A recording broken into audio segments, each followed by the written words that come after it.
"Maria, you're the only one who can save her." My father's words hit me like a freight train as I sat in their living room, staring at my sister Christine sobbing into our mother's shoulder. The fertility specialist had just delivered the final blow. Christine would never carry a child. After 3 years of treatments, surgeries and hope, it was over. "My name is Maria, and I've spent 28 years being the backup daughter. The one who got decent grades while Christine got perfect ones. The one who had nice boyfriends while Christine married her college sweetheart. The one who worked steady jobs while Christine built her dream career. I was always fine, always okay, always there." "I can't ask that of her," Christine whispered, but her eyes found mine across the room. Those same blue eyes that had always gotten her everything she wanted. "Of course you can," Mom said, stroking Christine's hair. "Maria would do anything for family, wouldn't you, sweetheart?" The room went silent. Dad leaned forward in his chair, his expression serious. Christine's husband, Cade, shifted uncomfortably on the couch. Everyone was looking at me like I held the key to Christine's happiness, and maybe I did. "What exactly are you asking?" I said, though I already knew. "Surrogacy," Dad said bluntly. "You carry a baby for Christine and Cade. Their embryo, your body." Christine sat up straighter. "I know it's huge, Maria. I know it's asking everything of you, but you're my sister. You're the only person I'd trust with something this precious. Trust. When was the last time Christine had trusted me with anything? When we were kids, maybe, before she realised I was competition for our parents' attention. Before she learned she didn't need to worry about that. Think about it," Mom added. "You'd be giving Christine the greatest gift imaginable. You'd be a hero." A hero. I'd never been anyone's hero before. "I need time to think," I said. "Of course," Christine said quickly. "Take all the time you need, but Maria..." She reached across the coffee table and grabbed my hand. "This would mean everything to me. Everything." I drove home to my tiny apartment in a daze. My phone buzzed with texts from my best friend Trinity, asking how dinner with the family went. I couldn't even begin to explain. That night, I lay in bed staring at the ceiling, thinking about Christine's face, the desperation, the hope, the way Mom and Dad had looked at me like I actually mattered for once. Growing up, I'd learned early that love in our family was conditional. Christine got praise for her A's, while my B's were met with, "You could do better." Christine's achievements were celebrated with family dinners, while mine were acknowledged with a pat on the head. When Christine got married, it was the wedding of the century. When I brought boyfriends home, Dad barely looked up from his newspaper. I wasn't bitter about it, or at least I told myself I wasn't. It was just how things were. Christine was special. I was ordinary. She was the star. I was the supporting cast, but now they needed me.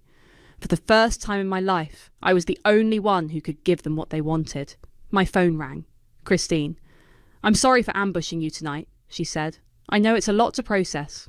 "It is. I keep thinking about when we were little. Remember how you used to say you'd do anything to help me? When I was scared of the dark, you'd sleep in my room. When I broke Mom's vase, you took the blame." I remembered. I also remembered how she'd stopped needing my help the moment she realised she could get everything she wanted without it. "This is different, Christine."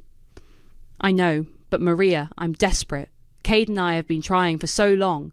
This is our last chance. Our only chance." Her voice cracked and I felt that familiar tug in my chest. The need to fix things, to make everyone happy, to finally be the daughter who saved the day. "If I did this," I said slowly, "things would be different. Between us, between me and Mum and Dad, everything would be different," she promised. "You'd be part of this baby's life forever. You'd be the aunt who made it all possible. We'd never forget what you did for us." After I hung up, I sat in the dark for hours. I thought about the empty nursery in my parents' house that they prepared for grandchildren who never came. I thought about Christine's tears. I thought about finally being the daughter who mattered. By morning, I'd made my decision. I was going to save my sister. I was going to be the hero. I had no idea I was walking into the biggest betrayal of my life. "Maria, there she is!" Mum's voice rang across the restaurant as I walked in for our family dinner. She actually stood up and hugged me. A real hug. Not the usual quick pat on the shoulder. It had been 6 weeks since I'd agreed to be Christine's surrogate, and the pregnancy test had come back positive 3 days ago. Suddenly, I was the most important person in the room. How are you feeling? Any morning sickness? Are you eating enough? Mom fired off questions while guiding me to the chair they'd saved. The good chair. The one with the cushion that Christine usually claimed. I'm fine, Mom. Just a little tired. That's completely normal, Christine said, beaming. She looked radiant, like she was the one carrying the baby. I've been reading everything about first trimester symptoms. We need to make sure you're getting enough folic acid. I noticed she'd been saying that a lot lately. Dad raised his wine glass to Maria, our family's guardian angel. Guardian angel? I felt my cheeks flush as everyone toasted. Cade smiled at me across the table, his eyes grateful. Even Christine's usual competitive edge seemed softer. I have something for you, Christine said, sliding an envelope across the table. I wrote this last night. Inside was a card with a photo of a sunset. Christine's handwriting covered the inside. Maria, I don't have words for what you're doing for us. You're giving me the one thing I want most in the world. This baby will know that Aunt Maria is the reason they exist. You're not just carrying our child. You're carrying our dreams, our future, our everything. I love you more than I can say. Forever grateful, Christine. Christine. I felt tears prick my eyes. Don't cry. You'll make me cry, she laughed, reaching over to squeeze my hand. I mean every word. The next few months were like living in a different family. Mum called me daily to check on the baby. Dad actually asked about my job, my life, my thoughts on things. Christine and I had lunch every week, shopping for maternity clothes and talking about nursery themes. We're thinking of the room at Mom and Dad's, Christine said over salad one afternoon. The one with the big windows facing the garden. Perfect for a nursery. That's my old room, I said. Was your old room. You don't live there anymore, and it's perfect for the baby. Mom's already started clearing it out. I felt a small pang, but pushed it away. This was about the baby, not me. Plus, Christine continued, you'll practically be living there anyway during your maternity leave. Mum insists on taking care of you both. Both? The baby and me. Like we were a package deal. The attention was intoxicating. For the first time in my life, I was the centre of our family's universe. Mum brought me homemade soup when I had morning sickness. Dad installed a handrail in my apartment bathroom without being asked. Christine sent me daily texts checking on our little miracle. At my 12-week appointment, Christine and Cade came with me. We all cried when we heard the heartbeat. The technician printed extra copies of the ultrasound, one for each of us. Look at that perfect little profile, Christine whispered, staring at the grainy image. Our baby. Your baby, I corrected gently. Our baby, she repeated firmly. This is a family effort. After the appointment, we went to lunch to celebrate. Christine pulled out her phone and started showing me Pinterest boards she'd created. I've been thinking about names. What do you think of Oliver for a boy? Or maybe James? Those are nice. And for a girl, I love Emma. Or possibly Sarah, after Cade's grandmother. Cade nodded along, but I noticed he kept glancing at me like he wanted to say something. What about you, Maria? He asked finally. Any names you like? Christine's smile tightened almost imperceptibly. Well, it's really our decision, isn't it? I mean, Maria's doing the physical work, but we're the parents. Of course, I said quickly. I was just curious about your thoughts. The moment passed, but something felt different. A tiny crack in the perfect picture we'd been painting. That night, Christine called me. I hope you didn't feel left out today. About the names, I mean. Not at all. Good. Because, Maria, I need you to know how much this means to me, to us. You're making our family complete. After we hung up, I lay in bed with my hand on my barely visible bump. For 4 months I'd been the hero of this story, the beloved daughter, the cherished sister. I should have known it was too good to last. My phone buzzed with a text from Christine.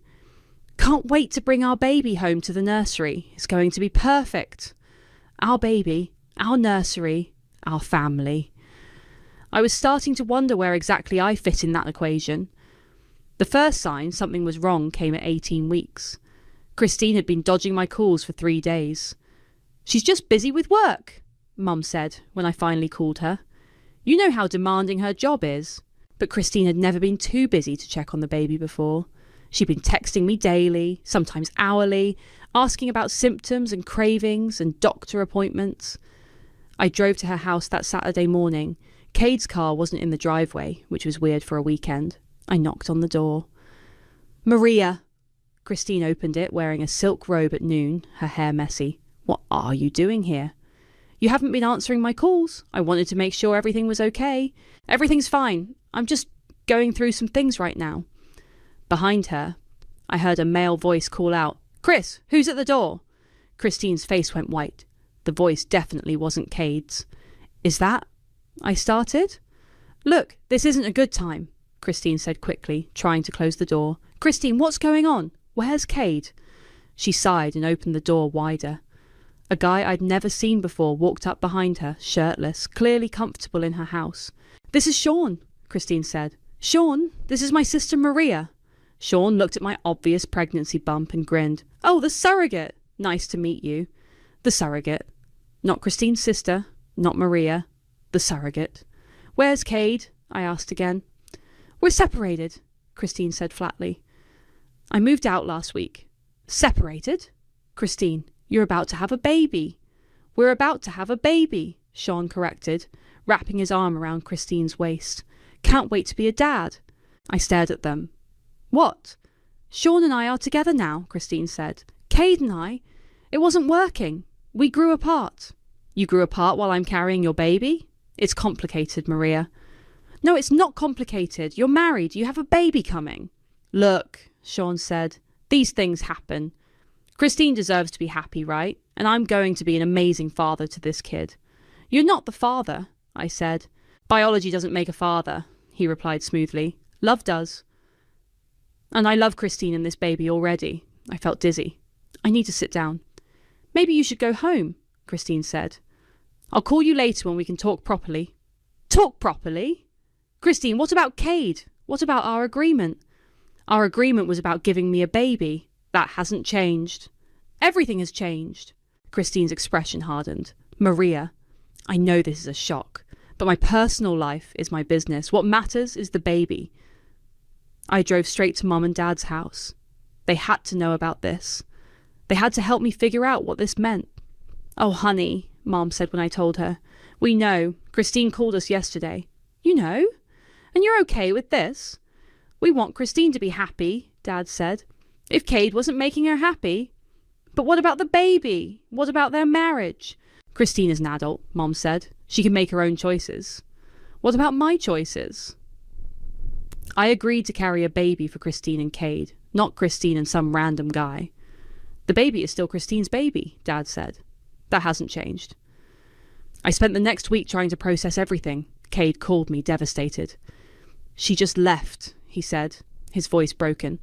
Packed her things while I was at work and moved in with him. I don't even know how long it's been going on.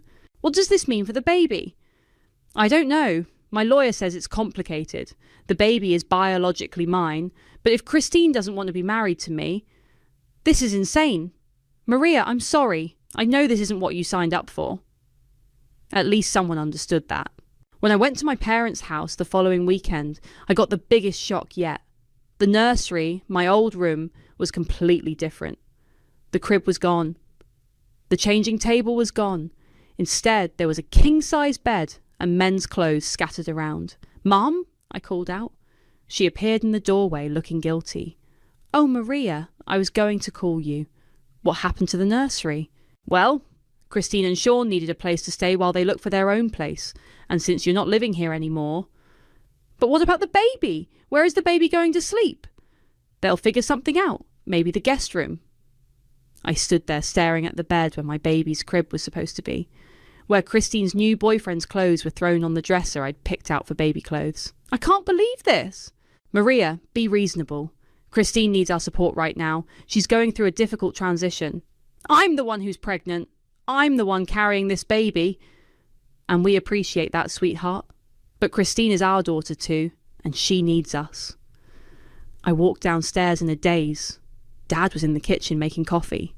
Dad, did you know they gave away the nursery? He didn't look up. Christine needs a place to stay. What about the baby? The baby will be fine. Christine will work it out. I heard voices from the living room, Mom talking to someone on the phone. I know it's complicated, Mom was saying, but Maria needs to understand her role here. She's just the incubator. Christine is the mother. Just the incubator. I stood frozen in the hallway, my hand on my growing belly. Just the incubator. I left my parents' house that day and didn't go back. Everyone expected me to fall apart, to beg for forgiveness, to accept whatever scraps they threw my way. Instead, I went home and started taking screenshots. Every text message, every voicemail, every email about the surrogacy arrangement. I saved them all in a folder on my phone labelled evidence. Trinity came over that night with ice cream and wine. Well, ice cream for me. I can't believe they said that, she said, after I told her about the incubator comment. Your own mother. I recorded it, I said, showing her my phone. I started recording our conversations after Christine left Cade. I had a feeling things were going to get worse. Smart. What are you going to do? I'm going to call a lawyer. Trinity nearly choked on her wine. Seriously. Dead serious. I looked up the surrogacy agreement Christine and I signed.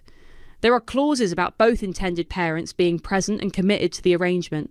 Cade's out of the picture now, and Sean was never part of the original agreement. But Christine's still the biological mother, right?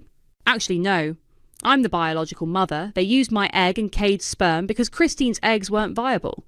The agreement was that I'd give up parental rights to both of them after birth. Trinity's eyes widened. Both of them. But if Cade's not in the picture anymore, then the agreement is void. I called 3 law firms the next morning. The first 2 said they didn't handle surrogacy cases. The third one, Dixon & Associates, agreed to see me that afternoon. Ethan Dixon was nothing like I expected. Mid-40s, calm, wearing a simple grey suit. He listened to my story without interrupting, occasionally taking notes. Do you have the original surrogacy agreement? He asked. I handed him the folder I'd prepared. Everything's in there. The original contract, text messages, recorded conversations, photos of the nursery before and after. He flipped through the documents, his expression unreadable. Maria, I need to ask you something important. What do you want out of this? Do you want to keep the baby, or do you want compensation for the breach of contract? I want to keep the baby. Are you prepared to be a single mother? I'm already doing this alone. At least now it would be my choice. He leaned back in his chair. Your family breached the surrogacy agreement in multiple ways. The intended father is no longer part of the arrangement. The intended mother has introduced a third party who was never vetted or approved. They failed to provide the promised support and housing arrangements. So what does that mean? It means you have full parental rights to this child. The surrogacy agreement is null and void. I felt something shift inside my chest. They can't take the baby. They have no legal claim to this child. You're the biological mother, and the agreement they violated was the only thing that would have transferred your parental rights. What about Cade? It's his sperm. Cade would have rights if he wanted to pursue them, but given that his marriage to Christine is over, and he's not part of the current situation, that's unlikely. Most men don't fight for custody of a child their ex-wife's new boyfriend wants to raise. I walked out of that office feeling like a different person. For the first time in months, I had power. My phone started buzzing immediately. Christine. Maria, Mum said you left upset yesterday. We need to talk. Yes, we do. Great. Can you come over? Sean's making dinner and we want to discuss the birth plan. Actually, I think we should meet somewhere neutral. How about that coffee shop on 5th Street? Why can't you just come here? Because I said so. There was a pause. Christine wasn't used to me asserting myself. Fine. Tomorrow at 2. That night, Dad called. Maria, your mother is very upset about yesterday. You need to apologise. For what? For being dramatic. For making this situation harder than it needs to be. Dad, they gave away the baby's nursery to Christine's boyfriend. That's temporary. They'll work something out. No, they won't. Because I'm keeping the baby. Silence. What did you say? I said I'm keeping the baby. I saw a lawyer today. The surrogacy agreement is void. You can't do that. Actually, I can. And I am. Maria, don't be ridiculous. You can't raise a child alone. Watch me. I hung up and immediately got a text from Mum. Call me right now. We need to talk about this nonsense. Then Christine. Dad told me what you said. Very funny. Call me. Then Sean. Hey Maria, heard you're having some kind of breakdown. Christine's worried about stress affecting the baby. Maybe you should see someone. I screenshot every message and sent them to Ethan. His response came back in minutes. Perfect. Keep documenting everything. See you tomorrow to go over strategy. I put my phone on silent and went to bed with my hand on my belly. It's just you and me now, I whispered. For the first time since this whole thing started, that felt like enough. The coffee shop meeting was a disaster from the start. Christine walked in with Sean, both of them looking like they were about to stage an intervention. She'd clearly been crying. Maria, what is this about? Christine sat down across from me, her hands shaking.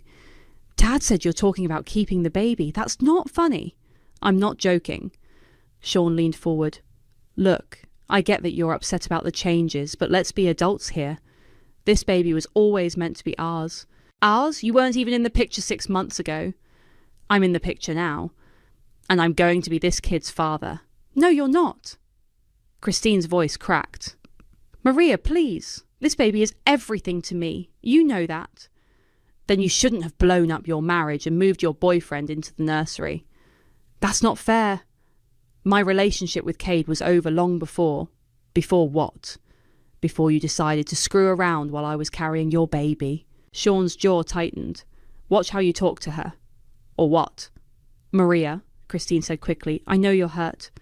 But think about what you're saying. You can't raise a child alone. You don't have the resources, the support system. I have more support than you think. What does that mean? I pulled out my phone and showed them a photo I'd taken the day before. Christine and Sean's belongings scattered around what used to be the nursery.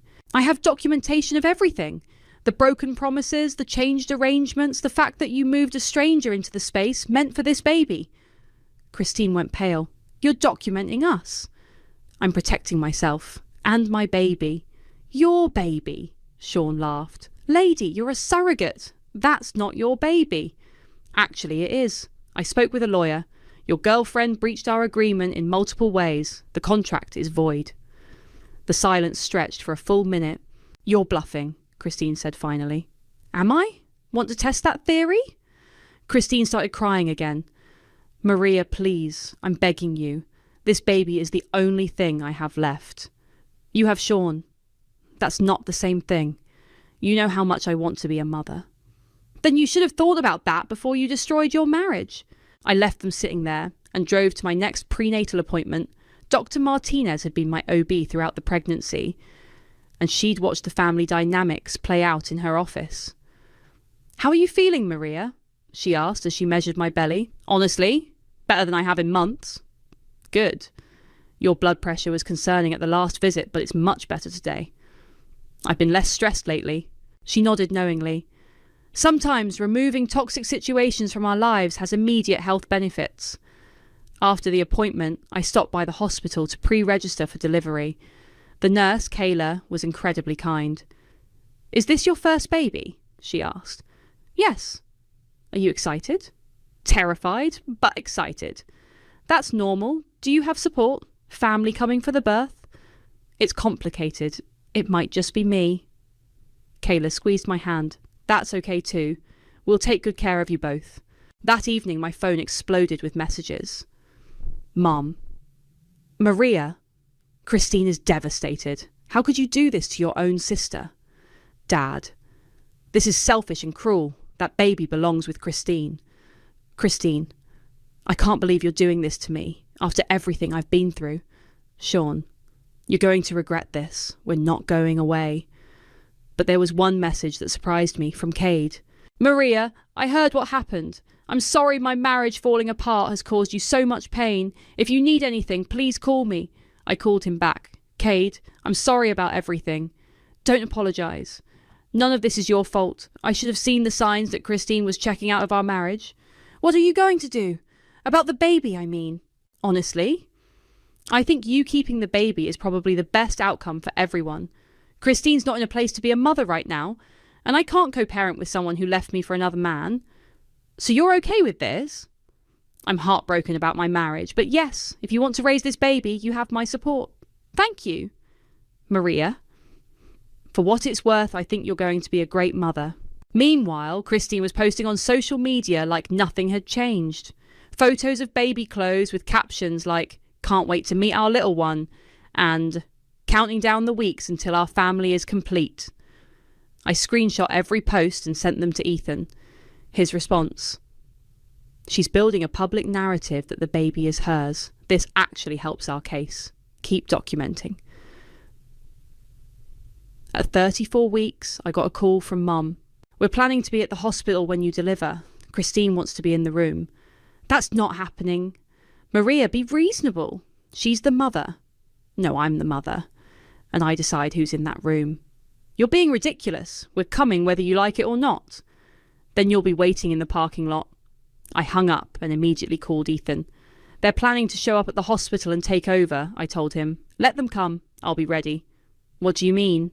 Maria, it's time to end this. When you go into labour, call me immediately.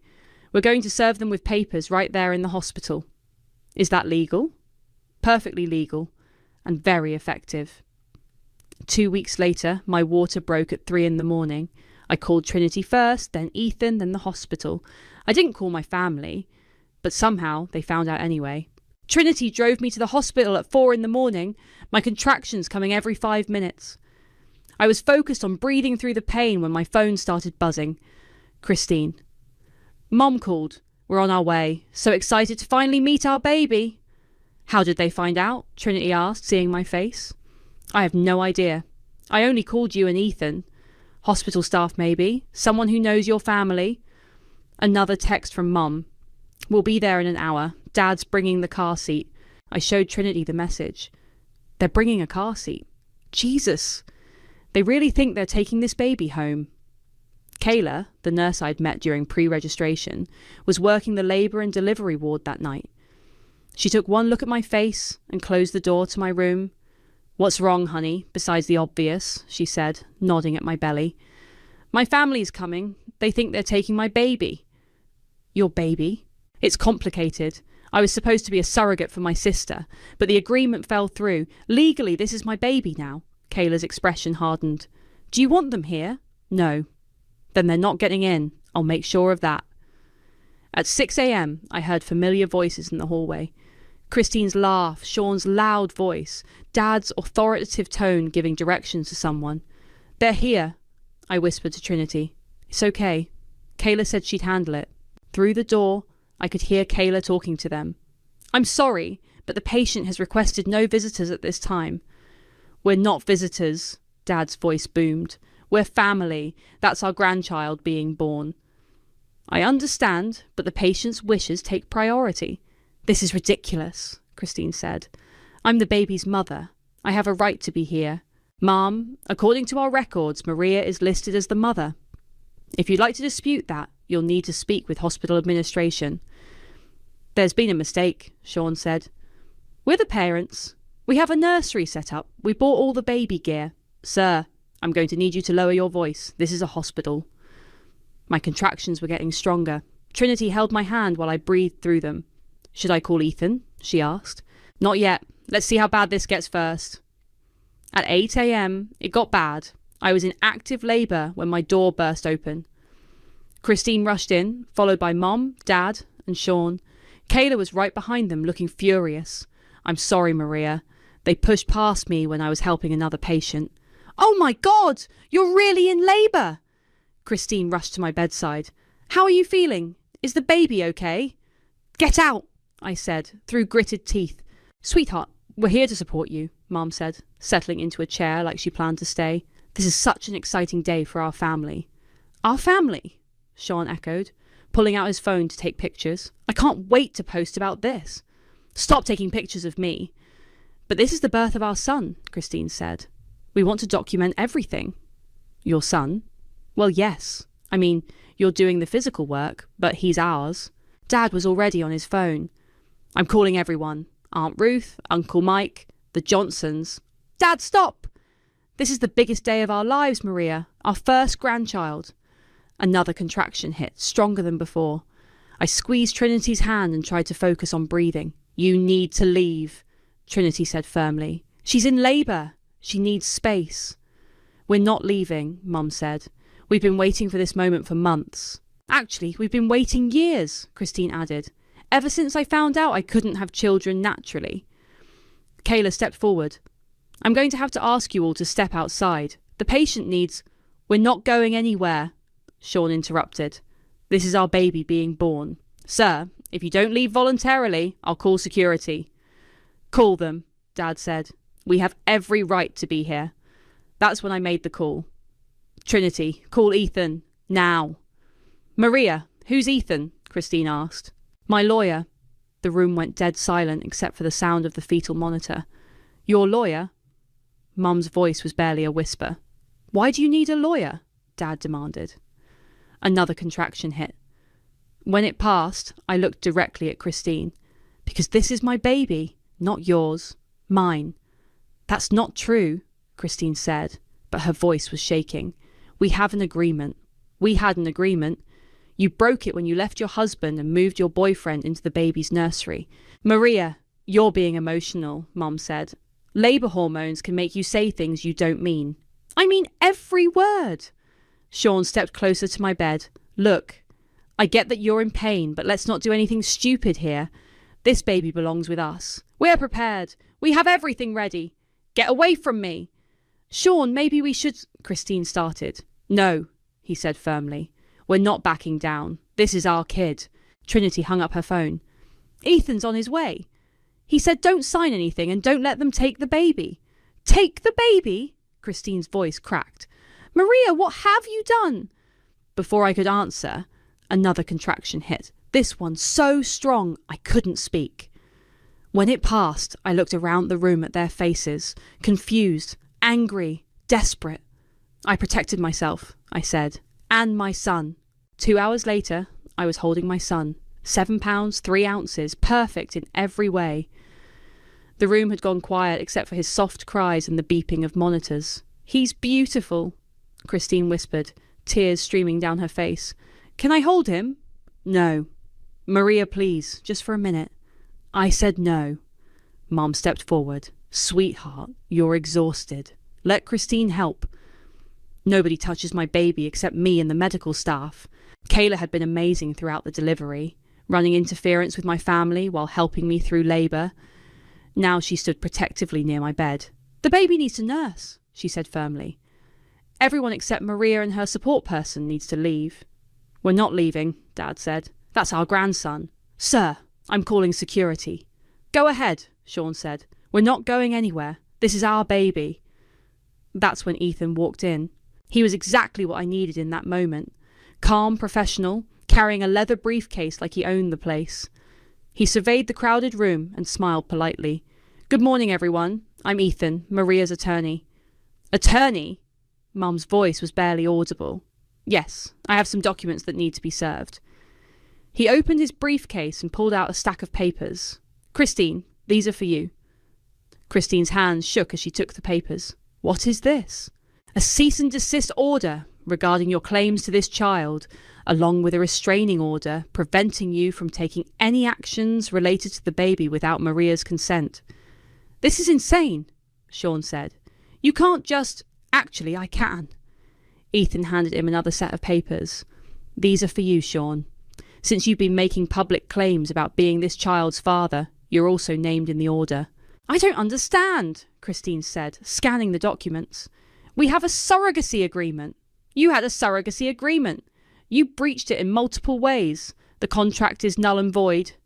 Dad stepped forward. Now listen here. Mr. Gill, I'd be very careful about what you say next. Everything in this room is being recorded. Ethan gestured to a small device on the bedside table. Your daughter has been documenting your family's behaviour for months. Recording us? Mum looked horrified. Every conversation, every text message, every broken promise, including the conversation where you referred to Maria as just the incubator. Mum's face went white. That's taken out of context, Dad said. Is it? Because we also have photos of you giving away the baby's nursery to your daughter's boyfriend, recordings of you threatening Maria, and documentation of your attempts to exclude her from decisions about her own pregnancy. Christine was crying harder now. Maria, please, you can't do this to me. This baby is all I have. You have Sean. That's not the same thing. You know how much I want to be a mother. Then you should have acted like one. Sean moved closer to my bed. Look, we can work this out. We don't need lawyers. Sir, step back from my client. This is bullshit. We've been preparing for this baby for months. We have a nursery, we bought clothes, we told everyone. You told everyone about a baby that was never legally yours, Ethan said calmly, and you moved into a nursery that was meant for this child, displacing the woman carrying him. Maria, please, Christine begged. I'm your sister. We can fix this. I'll leave Sean. I'll go back to Cade. It's too late for that. It's not too late. We're family. Family doesn't treat each other the way you treated me. Dad's face was red with anger. You're being vindictive and cruel. That baby belongs with Christine. This baby belongs with his mother, me. You can't raise a child alone. Watch me. Kayla stepped forward. I need everyone except Maria and Trinity to leave now. The baby needs to eat and Maria needs to rest. We're not leaving without our grandson, Mom said. Ethan pulled out his phone. Hospital security is already on their way. You can leave voluntarily or you can be escorted out. Your choice. This isn't over, Sean said. We'll fight this. You're welcome to try, but I should warn you, Maria has an airtight case and your behaviour today has only strengthened it. Christine looked at me one last time, holding my son. Maria, please, I'm begging you, don't do this. I looked down at my baby, then back at her. You made your choice when you left Cade. When you moved Sean into the nursery, when you called me an incubator, this is mine. You'll regret this, Dad said, as security officers appeared in the doorway. The only thing I regret is not standing up for myself sooner. They were escorted out, Christine's sobs echoing down the hallway. Sean was arguing with the security guards. Mom kept looking back like she couldn't believe what was happening. When the door closed, the room was finally quiet except for my son's soft breathing. You okay? Trinity asked. I looked down at the baby in my arms. Yeah. For the first time in months, I'm okay. Ethan packed up his briefcase. They'll probably try to contact you. Don't respond to anything without running it by me first. What happens now? Now you go home with your son and live your life. They have no legal claim to this child. After he left, Kayla helped me with nursing. You did the right thing, she said quietly. Did I? Christine looked so broken. She broke herself. You just refused to let her break you too.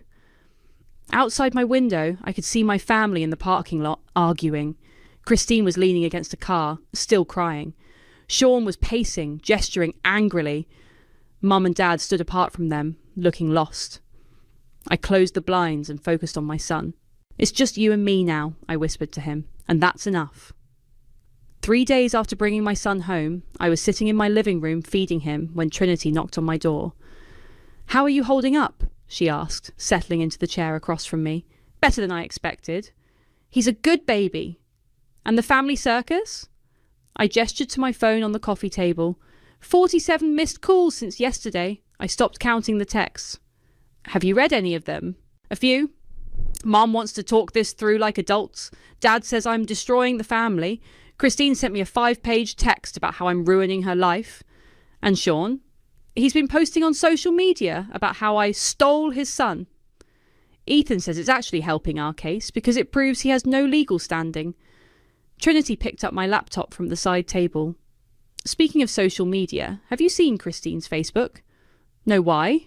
She turned the screen toward me. Christine had posted a long status update with the heading, Betrayed by Family. I can't believe I'm writing this, but I need to share what's happening. My sister agreed to be a surrogate for me and my husband, but now she's decided to keep the baby for herself.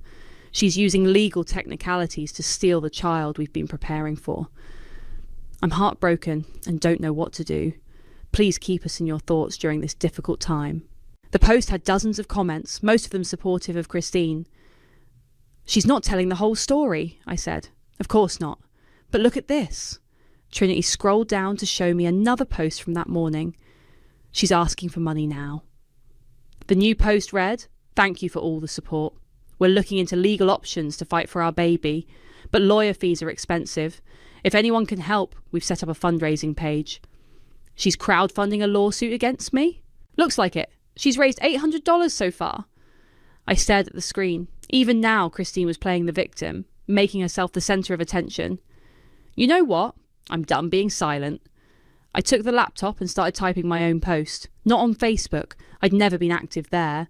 Instead, I opened Reddit and found a relevant community. Title: I was a surrogate for my sister. She broke our agreement, so I kept the baby.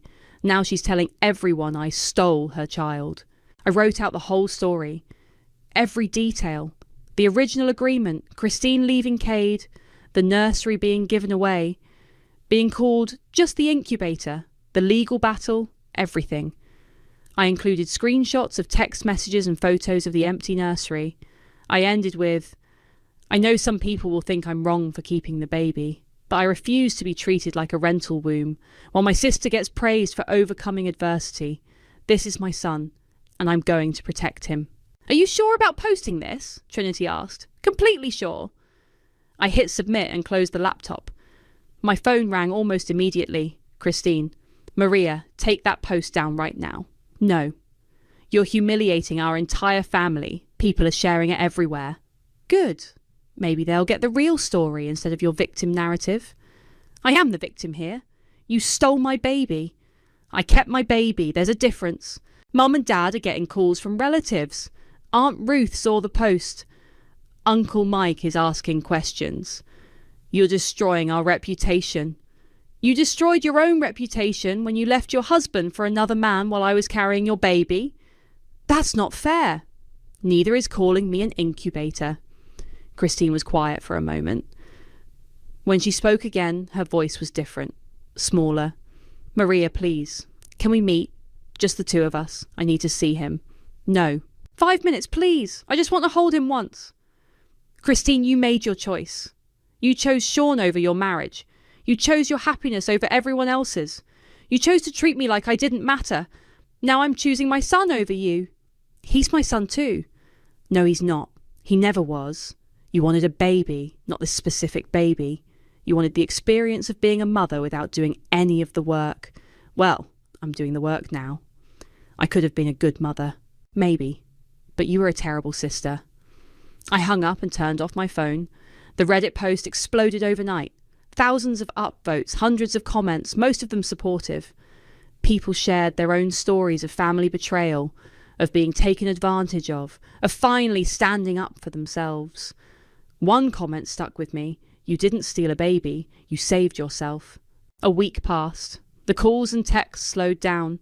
Christine's fundraising page was shut down after people started commenting with links to my Reddit post. Sean deleted his social media accounts. My parents sent one final text. When you come to your senses, we'll be here. I didn't respond. Cade reached out once more, asking if he could send a gift for the baby. I said yes. He sent a beautiful wooden rocking horse with a note. For when he's older. I hope you're both happy. Trinity helped me set up the nursery in my apartment. The real nursery, with the crib I picked out and the changing table I wanted. It was small, but perfect. Any regrets? She asked as we hung pictures on the wall. I looked at my son sleeping in his crib, peaceful and safe. Just one. I regret not standing up for myself sooner. But you did it when it mattered most. Yeah, I did. Outside it was starting to rain. Inside my son stirred in his sleep, making the soft sounds babies make when they dream. I reached down and touched his tiny hand. You're worth it, I whispered. All of it. And for the first time in my life, I knew I was worth it too.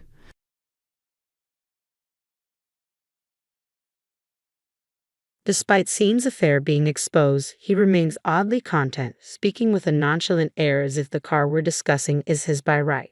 His surprising attitude leaves me baffled. Why is he so happy, and why does he act with such arrogance toward me? Sometimes it feels like we're living in completely different worlds. If I could just hand over this car to him, it would be a relief. The $2,000 monthly payment would be his responsibility, but I suppose he should be able to handle it. I wonder if he's really okay with that amount. Even though I don't agree with his suggestion, he smiles at me with a joy I've never seen before. My name is Holly, I'm 38, and I work in design. I thought I was managing my life well, but as I approach 40, the idea of marriage still lingers in my mind. I have neither a partner nor much experience in love. Seeing all my friends married, I sometimes felt left behind and considered giving up on the idea of marriage altogether. But seeing their happiness kept me dreaming. My life took an unexpected turn one day after work. Feeling uplifted, I decided to have a drink alone at a bar. I settled into a corner and ordered some snacks while scrolling on my phone. That's when a man approached me. "Any friends with you, miss?" he asked, peering at me with curiosity. This was my first encounter with Scene, who would later become my husband. No, I'm here by myself, I replied. Really? How about a drink together? He suggested, taking a seat before I could respond. He started pouring himself a drink and, despite my protests, laughed it off, saying, "It's okay, just for a bit." Reluctantly, I agreed to his company, even though I wasn't in the mood to chat. Scene started talking away, and though I stayed silent, we eventually exchanged contact information and went our separate ways. I thought our meeting would be a one-time thing, but 2 months later, Scene and I began seeing each other more frequently. As we spent time together, I found myself increasingly drawn to him. His conversations brought me comfort, and when he said he missed me, it made me genuinely happy. Before I knew it, I was wrapped up in feelings I hadn't expected. 6 months after our first meeting, we became a couple, and 3 years later, we decided to get married. I had once thought marriage wasn't for me, so Scene's proposal felt like a dream. Looking back, it seemed like the pinnacle of my happiness. However, after we married, Scene changed completely. He seemed like a different person, making me question whether the man I dated was just an act. About a month into our marriage, Scene became distant, often coming home late. When I asked about dinner, his responses were always indifferent. Whatever, he would say. Concerned, I asked if he was okay, but he would just brush me off, saying, "Leave me alone. It's none of your business." His behavior grew worse over time. He started coming home even later, citing overtime or drinking parties as excuses. I spent many nights alone, overwhelmed by loneliness. One evening, as I returned to an empty house after work, I received a text from Scene saying he'd be working late again. While I appreciated his message, the increase in his absences worried me. Had I done something wrong? Was he deliberately avoiding home because he was disillusioned? Scene eventually stopped coming home regularly. Our once slightly upscale apartment now felt like a lonely space. I found myself eating dinner alone and preparing meals for him, only for him to eat just a few bites before stopping. "What's wrong? Aren't you hungry?" I would ask, but his bad mood was a constant, leaving me to wonder how he ended up like this. I asked Scene about his recent change in attitude, and he responded bluntly, "To be honest, I don't find your cooking tasty at all." I was taken aback. Up until now, he'd always praised my cooking and even had seconds. On anniversaries, he preferred my homemade meals over dining out. So why this sudden shift? I apologized, saying, "Sorry, I didn't realize it was bad. I'll clean up right away."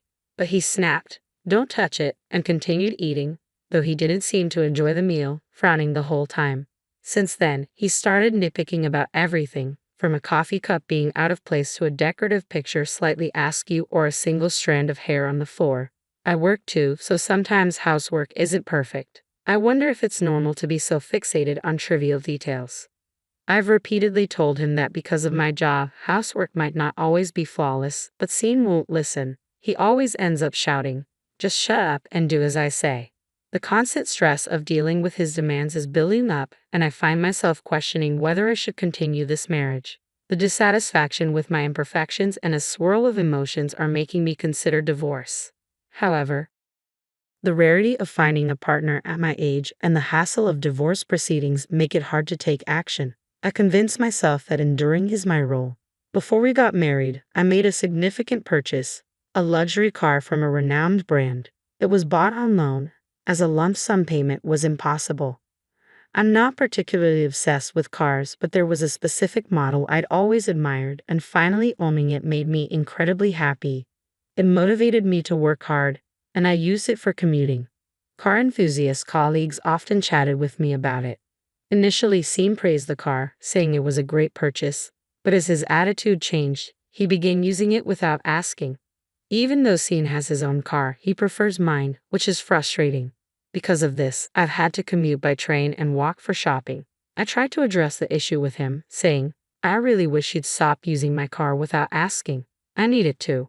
Scene dismissed my concerns, responding, "What's the big deal? It's fine if I use it." I replied, "It's not fine with me." He retorted, "I don't care about you. You're commuting by train now, so it's fine. Stop complaining. You have your own car, don't you?" "I prefer yours. Just let me use it without making such a fuss," Scene said, ending the conversation without listening to my concerns. The cost of train fares was quickly adding up, and walking from the station to home with a tired body was becoming increasingly difficult. My weekly shopping trips had turned into frequent errands as I struggled to carry heavy bags without the car. I even considered asking to use Scene's car, but he brushed off my request, saying, "That's my car, you wouldn't know how to handle it. Don't joke around." I felt it was unreasonable for one person to need two cars, but I couldn't argue with him. With his personality, even the slightest deviation in the car's position or seat adjustments would likely set him off, adding another layer of hassle. If I were younger, I might have fought back more, but now, I didn't have the energy. Seem continued his pattern of staying out late. He claimed he wasn't drinking because he was driving, but sometimes I could detect an unfamiliar perfume. I began to suspect he might be cheating, especially with his increasing overtime and nights out. However, without concrete proof, and lacking the funds for a private investigator, I chose to ignore these suspicions. Scene seemed to look down on me, probably thinking I was unaware of his infidelity.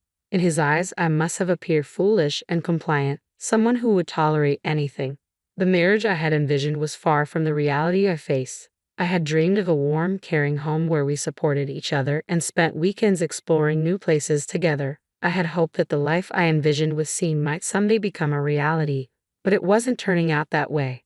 As I sighed and prepared another solitary dinner, I wondered if this was how my life would be from now on. Then something happened that drastically changed my situation. On a day when I finished work earlier than expected, I decided to head home without calling Scene. He usually wouldn't come home that night anyway. As I approached our house with a heavy heart, I noticed something strange. My car was parked in the driveway. It should have been Scene's car since he had been using mine. Curiosity got the better of me, so I approached the car and saw it slightly shaking. I should have gone inside, but instead, I moved closer and overheard Scene's voice along with a woman's voice from inside the car. I listened in, trying to make out their conversation. Scene asked, "Emma, do you love me?" To which the woman replied, "Of course I do." Her name was Emma. The conversation I had feared hearing was unfolding right before me. Scene said, "I want to divorce quickly and marry you." Emma responded, "Really? I'm so happy. How have things been with your wife lately?" Scene replied, "We barely talk. I don't even feel like talking to her. Why did I marry such a woman? I'm always with you, so I can't have a proper conversation with my wife." Emma laughed, adding, "That's true." Feeling utterly humiliated, my heart ached with unbearable pain. I didn't want to hear more, so I quietly stood up and began to head home. But as I moved, my bag made a noise and Scene, noticing me, called out, "Hey, you! Why are you here?" I stammered, "Oh, I was just coming home early." Scene's expression darkened and Emma's irritation was palpable as she said, "You were eavesdropping. That's the worst."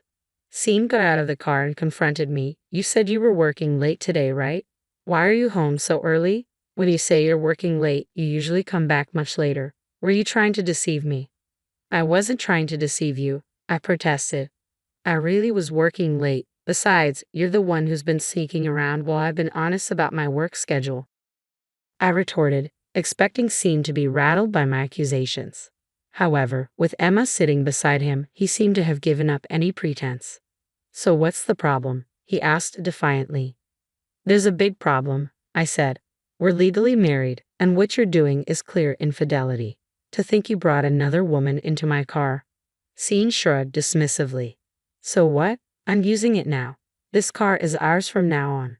I was so taken aback that I couldn't respond. His blatant disregard and brazen attitude left me speechless. It was as if he was daring me to argue further. If he wanted the car, fine. Let him have it. I thought, if they want the car, they can take over the loan payments too. The loan is $2,000 a month. I hope he can manage that. In reality, I was paying $22,000 a month on the loan, which was a stretch but manageable with my income. It seemed absurd to keep paying for a car that Scene now claimed. "I'll give you the car," I said, "but you'll have to take over the loan payments." Scene's response was immediate. "Why should I? You should keep paying. Can't you afford it?" I deliberately provoked him, and his anger flared. "Fine, I'll pay," he snapped, caught off guard by the amount I mentioned. A few days later, I transferred both the card and the loan to Scene. When he received the documents detailing the loan amount, he didn't seem surprised. Whether he truly realized the burden of the $2,000 monthly payments or simply hadn't checked was unclear, but he seemed eager to finalize the transfer and move on. With the car issue resolved, we proceeded with filing for divorce. I hired a lawyer, anticipating that Scene's infidelity would be a major factor. The lawyer took on the case with enthusiasm, and after several weeks of preparation, the day of the confrontation arrived. Scene was clearly furious, and Emma stood by his side, displaying an arrogant demeanor. I was advised multiple times that hiring a lawyer was excessive, but I knew it was necessary. As the case progressed, it became evident how Scene and Emma had met and what kind of person she was. Emma was the daughter of an executive at Scene's company and also worked there herself. Scene was aware of her background when they started their affair. Although Scene was clearly at fault for pursuing her, Emma was also complicit for engaging with a married man. I demanded a divorce, sought property division, and asked for compensation from Emma for the emotional distress she caused. Scene, seemingly desperate, offered to settle any demands I had, saying, "Property division, divorce, do whatever you want. How much is it? I'll pay if that's what you want." Emma, on the other hand, was adamant about not paying compensation. "Why should I pay? It was Scene who approached me first," she argued. "But you knew he was married when you got involved with him. I have suffered mental distress because of your actions. You can't avoid payment," I countered. Emma stubbornly refused, saying, "Absolutely not. What if this gets out to your parents or workplace?" I replied, "I could send evidence by mail if necessary." Emma dismissed my threat. "Evidence? Do whatever you like," she said, seemingly unconcerned. But I wasn't merely making empty threats. If she'd insisted she didn't care, I wouldn't hesitate to act. Since Scene and I were already finalizing the divorce, we completed the proceedings that day. Scene agreed to the property division, and we settled everything and went our separate ways. As promised, I sent the evidence to Emma's workplace. Apparently, Emma didn't believe I would actually follow through. I was later informed by my lawyer that she ended up having to pay compensation as well. After the divorce, I moved to a house closer to my company and relished the freedom from both personal turmoil and car loans. It was incredibly liberating not to worry about others' actions. Sometimes I wonder if my life would have been smoother had I not married Scene. There's a tinge of regret, but my colleagues at work often comment on how much more relaxed and content I look now. From now on, I plan to live quietly, focusing on my own well-being and financial independence. No more marriage for me. I have decided to live my life solely for myself. But about 3 months after the divorce, I was caught off guard when I suddenly received a call from Scene. Curious about the reason, I answered the phone. "Hello." "Hey, what's this all about?" Scene's voice was tense. "What's with this red envelope?" "A red envelope?" I wondered if it was some kind of demand notice. "Calm down and tell me what's wrong." Scene, clearly agitated, continued, "What's this red envelope about?" When I opened it, it was a demand for car loan payments. I was taken aback. "You've been paying $22,000 a month?" Scene replied, "I had no idea. I thought it was $2,000 a month." "Didn't you know?" I said, "When we transferred the car's ownership and took out the loan, the amount was clear."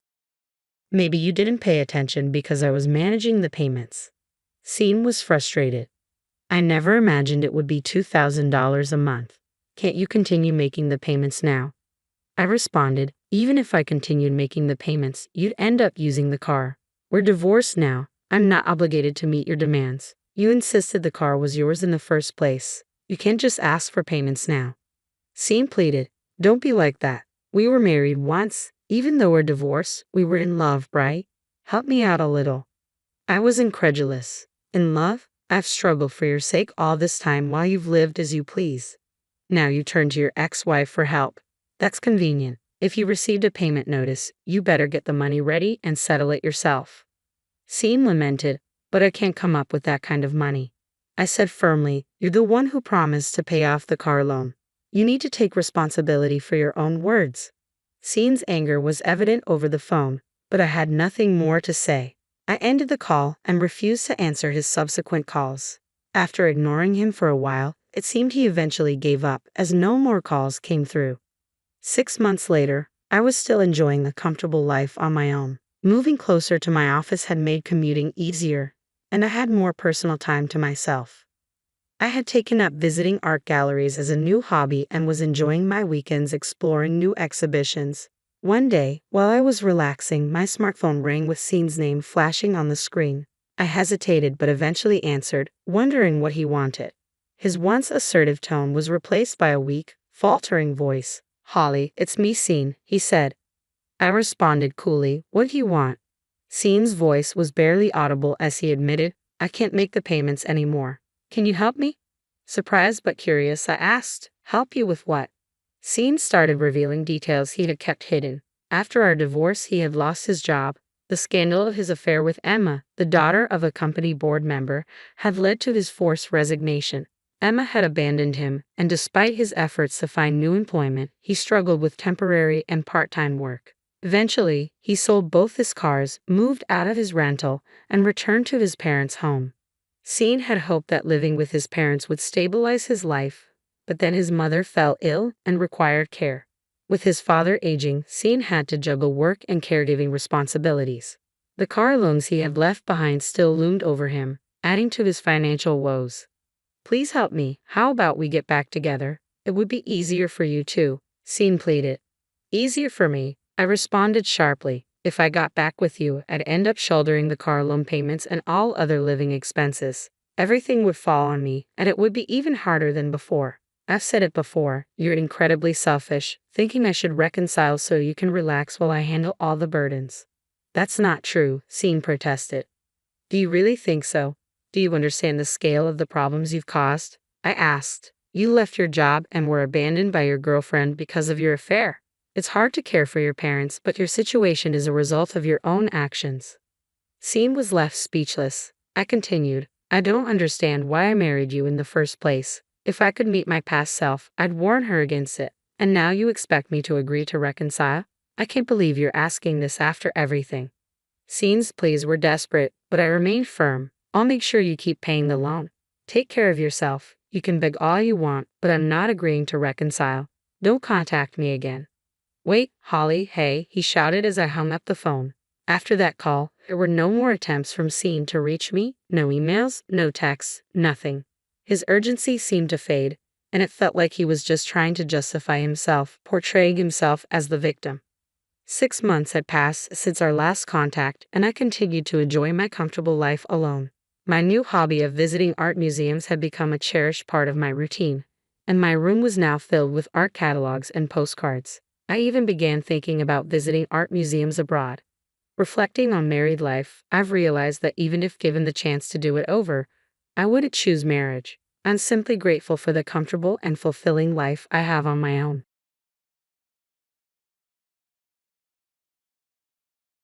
I have no intention of taking care of Grandma. I don't even want to see her face. "Why don't you do it, Lily?" my sister-in-law said with a malicious grin. She probably thought that if she could take control of the house, she wouldn't have to worry about Grandma at all. My brother smirked beside her, glancing at me and Grandma. I could see it would be hard for Grandma to find peace in such an environment. "It's okay, Grandma. I'm here for you," I said confidently.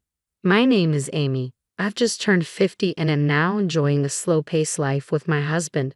Our 2 children have grown up and are following their own paths. The days when I juggled work and family while they were little seem like distant, tender memories now. Today, my life revolves around my work with my husband and the time I spend with my grandmother. My husband, Terry, and I run a well-known traditional restaurant. I manage the business as the owner, while Terry, a skilled chef, supports the establishment with his culinary expertise. I chose this path because I studied business in college and was fascinated by restaurant management. Initially, I wanted to cook for our guests, but things didn't go as planned, and I quickly shifted focus. During college, I started a kitchen job at a luxury hotel near the university, but my cooking skills were lacking. A senior coworker told me I couldn't even peel vegetables properly, so I was reassigned to serving. Although it was a blow, it's now a funny memory we laugh about. Whenever I faced challenges, I turned to my grandmother. She would listen quietly until I finished, then look me in the eye and say, "Amy, I know your dreams and hopes, but life isn't always a straight path. There are detours and bends, and each of these experiences helps you grow. Go at your own pace and stay strong." Her words were a comforting balm. "Thank you, Grandma. No matter how small the step, I'll keep moving forward," I'd say, always buoyed by her gentle encouragement. Having lost my parents early on, she was my greatest comfort and cherished treasure. In the midst of all this, I met my husband, Terry. He was a chef at the hotel where I worked part-time, having mastered cooking over the years. Knowing about my passion for cooking, he approached me and said, "I'm still learning myself, but I'll teach you everything I know if you're interested." I was thrilled and eagerly accepted. From there, we started with the basics, cooking together at each other's homes. The hotel's kitchen was often occupied, so we practiced at home, creating our own private cooking class. As we cooked and stirred pots together, our relationship grew deeper. Before long, we were seriously dating, and after a few years, we got married. Even after marriage, Terry continued to pursue his passion at the hotel kitchen, while I joined a startup, overseeing several restaurants to understand the practical aspects of business management. The theories I learned in university and real-world experience were worlds apart. Despite the challenges, I gradually got the hang of managing a business. With the support of my company, we were given the opportunity to run the upscale traditional restaurant we had always dreamed of. I took on the role of manager, setting up the restaurant and inviting Terry to lead the kitchen. After completing his training, he was eager for a new challenge and happily accepted. Together, we nurtured and grew our restaurant, but my deep involvement in work meant I regrettably spent less time with my dear grandmother. Now, Grandma lives with my brother Colin. He's a serious office worker with a somewhat troublesome personality. When I excitedly told him about my new role as manager through a company program, his reaction was unexpectedly cold. "Wait, are you seriously taking such a risk? Wouldn't it be more secure to remain a regular employee? Besides, managers hired like that don't earn much, do they?" he asked with a skeptical look. "Colin, isn't that a bit harsh?" I tried to counter, but his stance was firm. "Amy, listen closely. Stability is the most important thing. Why are you so intent on doing as you please? Not just you, but your husband too. Don't you realize how tough it is to run a business? What will you do if you fail?" His words left me taken aback. Sure, running a business might be hard, but we had the support of the company. It wasn't entirely on us.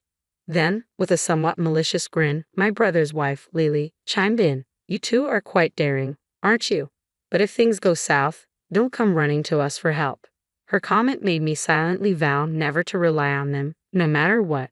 The reason my beloved grandmother ended up with such a mean sister-in-law began when my brother and his wife suddenly moved in. I discovered this during one of my visits. When I rang the doorbell, Lily answered, looking surprised. "Oh, Amy, what are you doing here?" she asked. I was taken aback and blurted out, "Lily, why are you at Grandma's?" Taking a deep breath, Lily smiled and said, "Well, I'll let you in on a secret. Recently, I've been taking care of Grandma here. I wanted to spend more quality time with her, so we decided to move in." She seemed quite proud of herself. Admittedly, with a new restaurant and everything else, I had been too absorbed to notice the change. I had been extremely busy lately, which left me with less time for Grandma. With Lily spending more time at home, she had probably been looking out for her.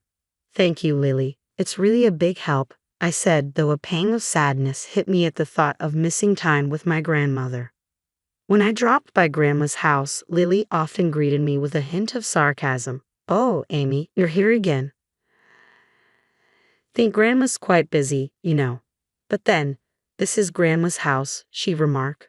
I would respond with a smile. "Sorry, I just wanted to chat with Grandma." Visiting Grandma's house every weekend was my joy. She always welcomed me with a warm smile, but lately, I had noticed she wasn't her usual energetic self. I tried to brush it off as my imagination, but one day my fears became a reality. When I knocked on Grandma's door and received no answer, I gently opened it to find her collapse at the entrance. In shock, I rushed to her side, shouting, "Grandma, are you okay?" I immediately called an ambulance and she was taken to the hospital. I accompanied her, and before I knew it, night had fallen.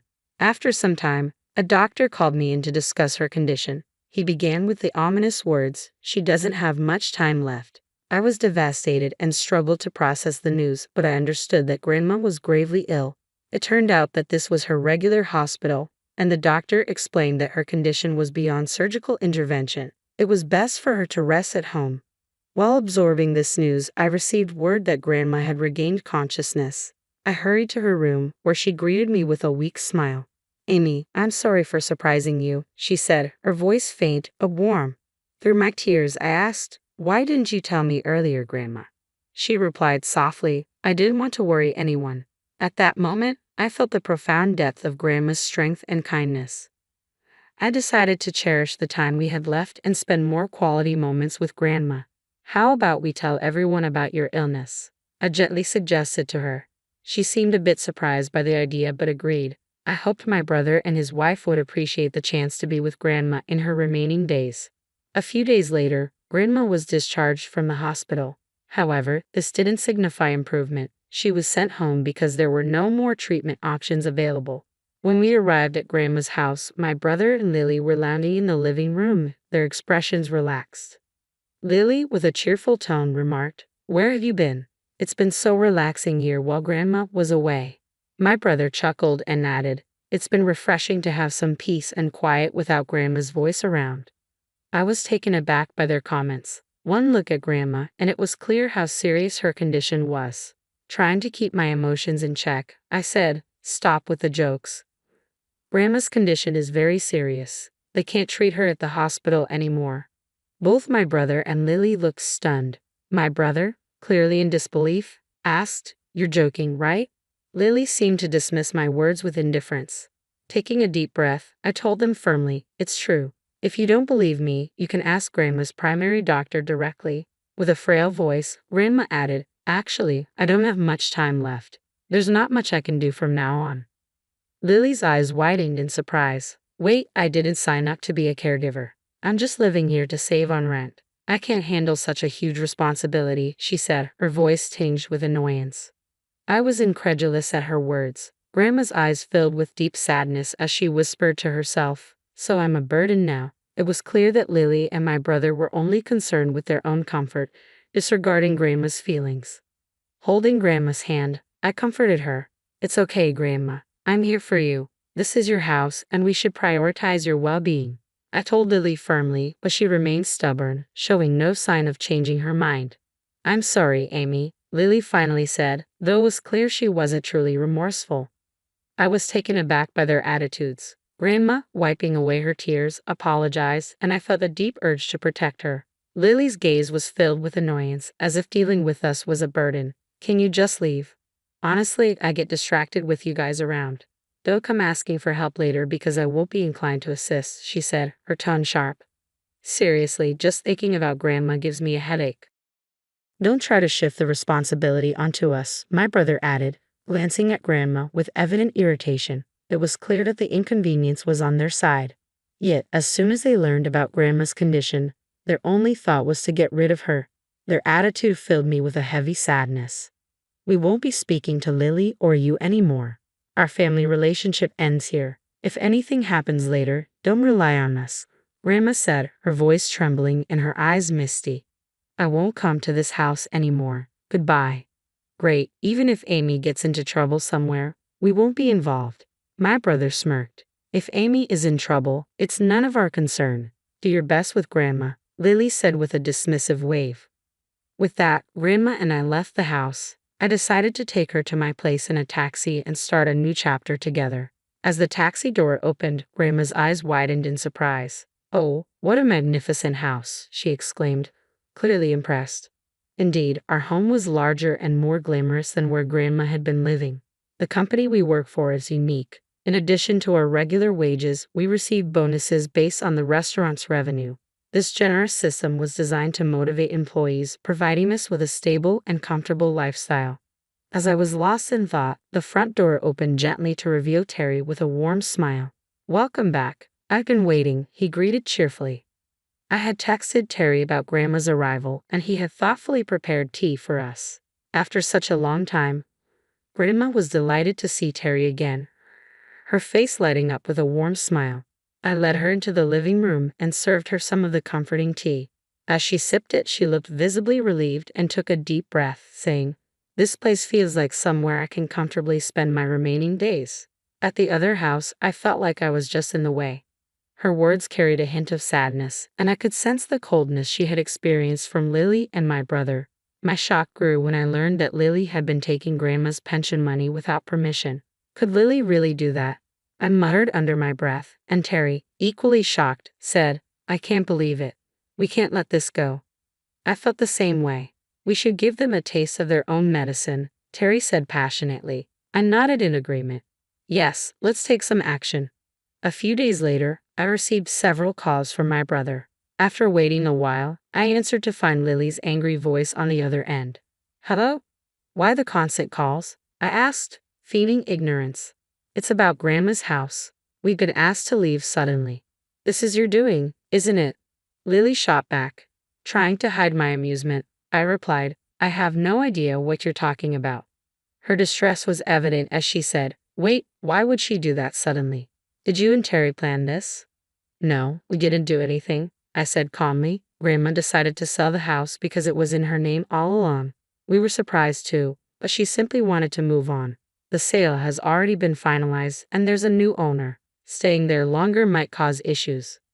Lily's voice was filled with a mix of shock and confusion. Do you think Grandma really understands what's going on? Did you guys offer her some sort of sweet deal? No, we didn't do anything of the sort, I assured her. Grandma just wanted a fresh start. Terry spoke with the real estate agency right away, and Grandma agreed to the sale because she didn't want to deal with you and Colin anymore. As I spoke, I felt a sense of satisfaction. Let's find a new path and build our lives separately, I added, ready to move forward and leave the past behind. I ignored Lily's frustration and tried to stay positive. Where are we supposed to live now? Our previous flat is gone. Lily's voice quivered with anger. From what I gathered from Grandma, Lily had a penchant for shopping, always flaunting the latest designer bags and frequenting beauty spas and salons nearly every week. My brother's income, on the other hand, wasn't particularly high, and with their old debts, their financial situation must be quite strained. Despite their challenges, my brother seemed infatuated with Lily's beauty and probably indulged her every whim, which is why they had moved into Grandma's house to save on expenses. To be honest, I wasn't overly concerned about their situation, so I playfully suggested, why not try staying in a motel for a while? Oh, but it might be tough if you're short on money. Lily paused, then replied in surprise, Why are you talking about our financial situation? I didn't get any response from my brother at that moment.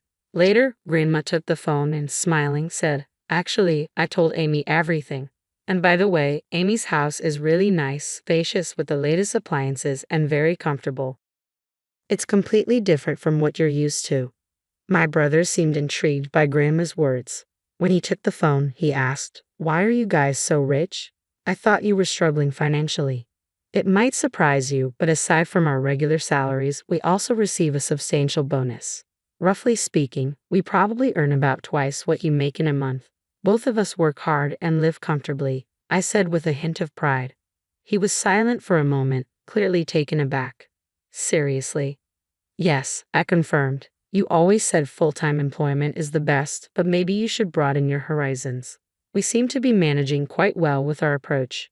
I advised them coolly, you need to sort things out on your own without relying on us. Lily's sweet voice then surprised me with a request. Hey Amy, could we visit your place, just your brother and me, even if it's just for a short while? Taken aback by her proposal, I firmly replied, No, I've already told you that we're done. Figure things out on your own. They tried calling me several times afterward, but I had nothing to discuss and chose not to answer. I decided they were no longer part of my life. Soon after, I received unexpected news. My brother and Lily had been arrested for shoplifting from a small store. From the police, I learned about Lily's enormous debts, which far exceeded what my brother's salary could cover. She had even been siphoning money from Grandma's pension. Debt collectors had gone to my brother's workplace, which forced him to leave his job. Their financial situation deteriorated rapidly, and they were reduced to stealing donuts and sandwiches to eat. The police informed me that, during their arrest, both my brother and Lily had pleaded with them to reach out to me. My brother said, I know we've done wrong, but please help us.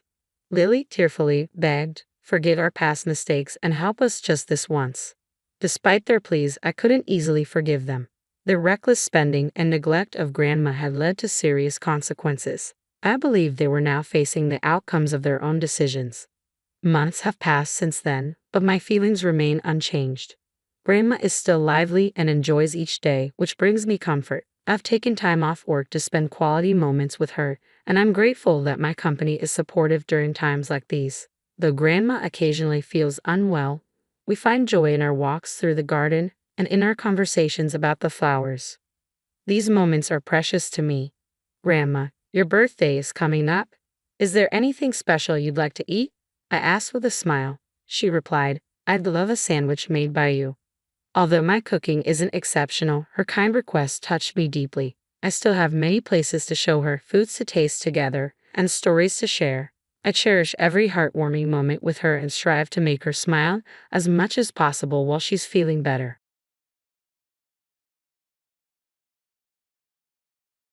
The sound of footsteps on the street below felt like daggers piercing my soul. I had always had my grievances with my husband, but never to this extent. The way he could so easily destroy everything important to me. There was no coming back from that. Forgiving him was out of the question. I would make him regret ignoring me, my family, and his selfishness. My name is Jennifer, a 45-year-old housewife. I live in a small flat with my husband. Growing up, I was particularly close to my grandfather, a man I admired deeply. Even though my grandmother had passed, my grandfather remained strong and healthy for his age. We would meet occasionally, and his wisdom was something I cherished. A family must support each other no matter what. It's that support that makes us a family, he'd often say. Those words still echo in my heart. Family is about mutual care, not one-sided sacrifice. I wanted to live by his example, to build a life like his, but life had other plans. Before we got married, my husband seemed like a different man. He helped with chores and acted kind. But as soon as we started living together, he changed completely. I was left to do everything, cleaning, cooking, everything. "Don't leave all the housework to me," I would plead with him time and again. His response was always the same. "I'm tired from work. It's your job to handle the home." His dismissiveness turned our conversations into arguments. "Why are you so selfish?" I would ask, desperate for him to understand. But his answer was always the same. "That's your role. You're useless as a wife if you can't even do that." The more he belittled me, the more I started to wonder if I was indeed the problem. But I couldn't shake my mother's words from my mind. Even as a stay-at-home wife, you're not supposed to do everything alone. A family works together. I tried to follow her advice, but nothing I said to my husband made any difference. Then the worst news arrived. My grandfather had collapsed and was rushed to the hospital. My mother called to tell me, and I knew I had to be with him. "Can you handle things at home while I go visit Grandpa?" I asked my husband. His response was as cold as ever. "Why should you visit? You're the wife. Your place is at home." His words stung. "Grandpa's seriously ill. I need to go," I insisted, but he shrugged it off. "Who's going to take care of the house if you leave?" I begged him to let me go, but he refused. I felt trapped, helpless. My mother tried to reassure me by taking care of everything, but my heart ached as Grandpa's condition worsened. I thought about visiting in secret, but I didn't have the means to get there. My husband had the car for work. Night after night, I lay awake, fearing I would never see my grandfather again. A month later, he passed away. I never got to say goodbye. At the funeral, seeing his face so frail and thin, I wept harder than anyone else. The sorrow of losing him consumed me, but it was soon followed by another blow, my growing indifference to my husband. Every day, I felt like a shell of myself, empty and disconnected. One day, out of the blue, my husband approached me. "There's a place I want to take you. I need you to come with me," he said. For a brief moment, I hoped he was trying to make amends, that maybe he was finally willing to be the kind of partner my grandfather always spoke of. I followed him, clinging to that flicker of hope. We arrived in a quiet residential area. Nothing special about the place, no signs of change or reconciliation. We stopped in front of the house, and he pointed at it. "What's this?" I asked, confused. "This," he said, "is our new home." I stared at him in shock. "A new home? Where did you get the money for this?" He looked at me, completely unfazed. "From your grandfather's inheritance. I know about it, even though you tried to hide it. With that much money, of course we can buy a house." I was speechless. I wasn't even allowed to visit my grandfather when he was dying, but my husband was ready to claim his inheritance. The betrayal felt like a knife in my heart. I couldn't comprehend how immoral and heartless his thinking was. He seemed to lack any trace of humanity. When I refused to give him the inheritance, he snapped back, "Your money is my money. Stop saying ridiculous things. Just hand over the money for the house." His selfishness brought tears to my eyes, and I noticed people passing by giving him cold stares as he laughed loudly, oblivious to their judgment. If I had known his true nature, I would have never married him. Why hadn't I seen it sooner? I felt a surge of anger. How could he trample on my feelings so easily? By this point, my love for him had completely vanished. You seem to misunderstand, I said, trying to stay calm, but I can't inherit my grandfather's estate. My words caught him off guard, and for a moment his face reflected surprise. But he quickly recovered, smirking as if mocking me. Don't lie just because you don't want to give me the money. I know your grandfather left it all to you. Yes, he did, I admitted. It was written in his will, but I renounced the inheritance. Even if I had accepted it, I wouldn't use his estate for you. I couldn't bear to see my grandfather's legacy wasted on someone like you. His face reddened with fury. What? You can't just give it up. Go and get it back right now. We won't be able to make the lump payments. I'm sorry, but I can't do that. I won't hand over my grandfather's estate to someone who only cares about money. My words hit hard, and he lost his composure, shouting, Don't get smart with me. But his anger no longer had any power over me. His threats felt hollow, the desperate rantings of a man who had lost control. I thought back to my grandfather, and it only deepened my resolve. This man, who refused to let me visit my dying grandfather, had no right to the inheritance. Families are meant to support each other, but he showed no such care. He wasn't family anymore, and his fate was no longer my concern. What mattered most was honoring my grandfather's memory, and with that, I felt a sense of peace. What about the loan? My husband, realizing I wouldn't back down, looked panicked. I don't know, I replied coldly. Solve it yourself. Flustered, he fumbled for his phone. Hello, Mom, he said, his voice shaky. I soon saw my mother-in-law rushing toward us, her face full of confusion. What's going on? She asked, looking between the two of us. I calmly explained, your son bought a house without telling me and planned to use my grandfather's inheritance to pay for it. And despite my grandfather being on his deathbed, he refused to let me visit him. My mother-in-law's face turned red with anger as she processed what I said. She glanced at her son, who gave her a sheepish nod in confirmation. Why would you do that? She shouted, her voice full of fury. You didn't even let her see her grandfather, and now you want the inheritance. That's irresponsible. Before anyone could react, she slapped him hard across the face. My husband, clearly shocked by the sudden scolding, began to cry. I didn't mean it like that, he sobbed, his cries echoing down the quiet residential street. But his mother wasn't done. Apologize to Jennifer, she demanded, her voice sharp. You acted like a terrible person. Mom, please don't scold me so much. I thought I was doing the right thing, he whimpered through his tears. Learn the difference between right and wrong, she replied sternly. What you did was completely wrong. I'm sorry, he muttered, his voice barely audible as he offered his apology. But it was too late. Any remorse from him meant nothing now. I'm sorry, my husband apologized again, but by then, I felt like a spectator in my own life. Watching everything unfold, a sense of relief washed over me. I truly am sorry, he repeated, and even my mother-in-law chimed in. Jennifer, please forgive us. My husband begged. Jennifer, help me, but when his mother shot him a harsh glare, he let out a sad, defeated sigh. Seeing the grown man cry like that was pitiful, and as I watched this absurd scene, I finally said what mattered most. Let's get a divorce. His face, already pale, turned ghostly white. But I apologized. There are things we can't fix with just an apology. Our values don't align, I continued. I wish I had realized it sooner. Don't say that. I'm nothing without you. My husband clung to my feet, desperate. What about the house? The mortgage? I can't do anything without you. That's not my problem anymore, I said coldly. I'm done with you, so give up. He looked devastated, but I had no intention of comforting him. No matter how much he pleaded, my mind was made up. My mother-in-law, seeing me shake my head, said firmly, if you want a divorce, go ahead. I'll deal with my foolish son. Yes, please, I replied. I never want to see him again. With that, she took him by the arm and led him back to her house. Even as he walked away, he kept shouting, help me, Jennifer. But my heart was frozen, unmoved by his cries. The divorce process was swift. My ex-husband resisted at first, but under pressure from his mother, he eventually agreed. Since the divorce was his fault, I was granted alimony for the emotional distress he caused me. He also had to take full responsibility for the mortgage, as the house was in his name. I knew he would struggle with both payments, but that wasn't my concern anymore. Time passed, and I ran into his mother one day. She told me that after the divorce and the crushing weight of the mortgage, my ex-husband stopped going to work.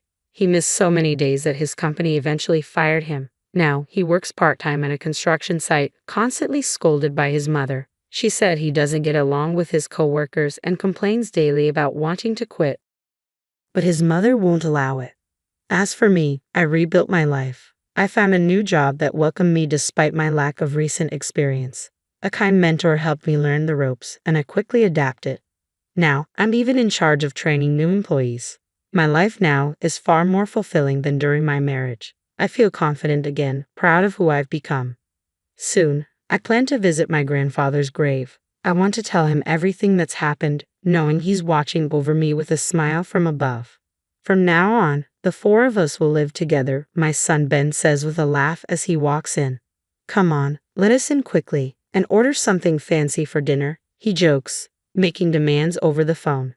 It's a new chapter, and this time, I feel ready for whatever comes next. I was completely astounded by his selfishness. That's impossible. I'm still in the middle of sorting things out at the new house, I exclaimed, my frustration mounting. What new house? Ben's voice was filled with confusion.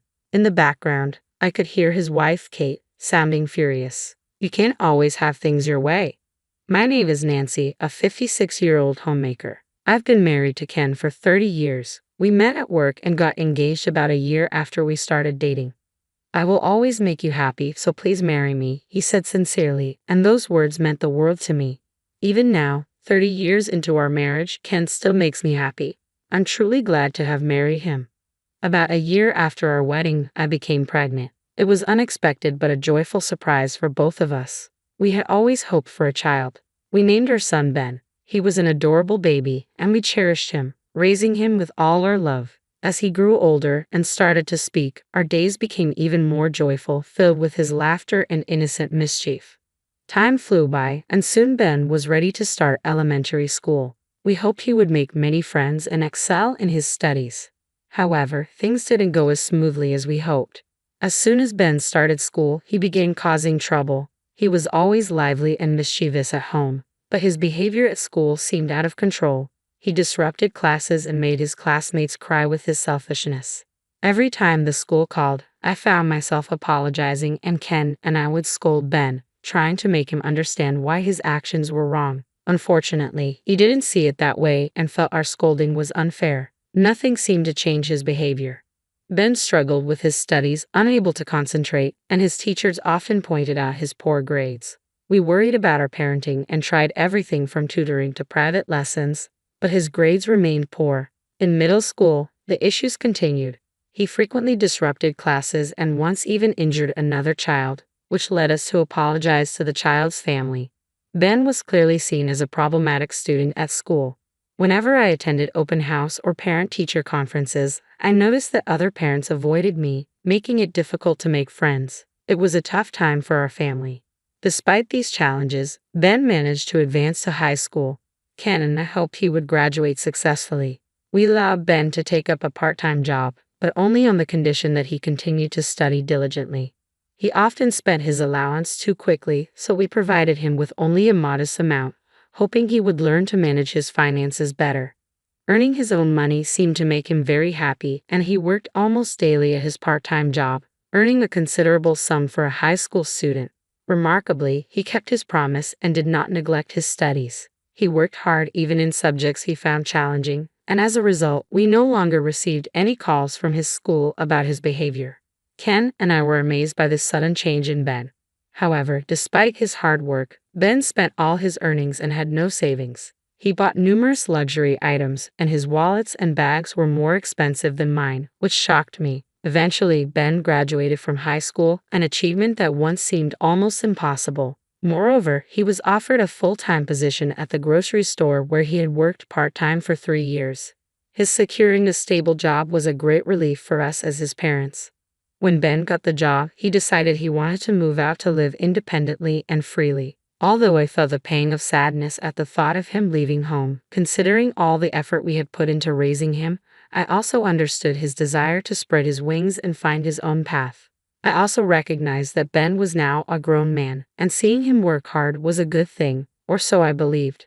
After Ben moved out, he rarely returned home. We had hoped he would come back at least for Christmas, but he didn't. It was his first year living on his own, so maybe he wanted to enjoy the freedom. Although it was disappointing. Ken and I didn't push him. We assumed that future holidays would just be the two of us. However, as time passed, there were still no signs of Ben returning. He didn't come home during the summer vacation or any other time, and there was no contact from him. Worried about his safety, we tried to reach out. After several attempts, he finally answered the phone. "What? You're being annoying. What do you want?" Ben responded, clearly irritated. "Ben, we were worried about you. You haven't come home or contacted us since you left," I said, feeling both relief and frustration. "You're calling me repeatedly just for that." "I'm fine," he replied dismissively. "It's not just that. We were really worried. Can't you come home at least once a year?" I pleaded. "Fine, I get it. I'm hanging up now," Ben said and quickly ended the call. I wasn't sure if he didn't understand how much parents worry or if he was just being self-centered. Either way, I was relieved to know he was safe, even if it was a small comfort. After that, Ben rarely returned home, and we nearly gave up hope of seeing him again. Then, about 5 years after he had moved out, he suddenly appeared at our doorstep. "Mom, Dad, it's been a while," Ben greeted us casually. "Ben? You're here so suddenly. Is something wrong?" I asked, surprised by his unexpected visit. "Something wrong? Didn't Mom tell me to come back?" he replied. "That's true, but you could have at least informed us beforehand." "Sorry, but you're happy to see me, right?" he said, brushing off my concerns. "Yes, of course. Have you been well? You haven't contacted us at all." "Okay, Dad. No lectures, please. I'm fine. I came today because I have something important to tell you." "Something important?" I asked, feeling a sense of unease. "Actually, I'm getting married," Ben announced, casually dropping the bombshell. "Married?" Ken and I were shocked. "Yeah, relax. I'll bring my fiancée next week. You can meet her," Ben said nonchalantly. "Of course, but getting married so soon. You're only 23, Ben," I said, still trying to process the news. "People get married at this age all the time," he responded confidently. As if his sudden visit wasn't surprising enough, this news left us completely stunned. A week later, Ben returned with his fiancée Kate. She was 21, 2 years younger than Ben, and she fit the image of a modern young woman, flashy and confident. They had met at the grocery store where Ben worked and decided to get married. "Are you sure you want to get married so young?" I asked, feeling concerned. "Well, actually," Kate began, her voice softening, "I'm pregnant. That's why we need to get married." "Pregnant?" I blurted out, caught off guard by yet another revelation. "Didn't I mention it?" Ben asked, clearly having forgotten to tell us about this important detail. "We hadn't heard anything about it," Ken said, looking as shocked as I was. "So, you're getting married because of the pregnancy?" I asked, still trying to wrap my head around everything. "Exactly. We want to have the wedding before Kate's belly becomes noticeable," Ben explained. The conversation moved quickly, and we struggled to keep up. Then Ben made a request that floored us even more. "Actually, we need to pay a deposit for the wedding venue soon, and we're a bit short. Can you guys cover it?" "What?" Ken and I were speechless. After all the shocking news, now he was asking for financial help. "We can't just come up with money like that on such short notice," I said, trying to remain calm. "Well, we're in trouble too. We've already invited friends to the wedding," Ben said, visibly upset. "That's putting the cart before the horse," Ken said, frustrated. Ben and Kate looked hurt. "I didn't think my parents would be so heartless. You're okay with us being sad because we can't have our wedding?" Ben said, his voice laced with disappointment. "That's not what we mean, Ben," I said softly. "Then as parents, shouldn't you at least cover the wedding expenses?" Ben asked, his frustration growing. Though it felt unreasonable, we didn't want to ruin their important day. Reluctantly, we agreed to prepay the wedding expenses, draining $113,000 from our savings. It was exhausting, both mentally and physically, but seeing Ben and Kate happy made us accept the situation. The meeting with both families went well, and Ben's wedding was a beautiful ceremony. We were relieved it had gone smoothly. After Kate gave birth, however, a new problem arose. The couple wouldn't let us see our grandchild Mike. When we tried to visit the hospital, Ben told us Kate was too tired and needed rest. That seemed reasonable, so we waited. Months passed, and still, Ben didn't initiate contact. Every time we reached out, we were told it wasn't a good time to meet Mike. We felt uncomfortable with how distant Ben and Kate had become, but they didn't forget to remind us about the birth celebration gift. They never visited, and their home address remained a mystery to us.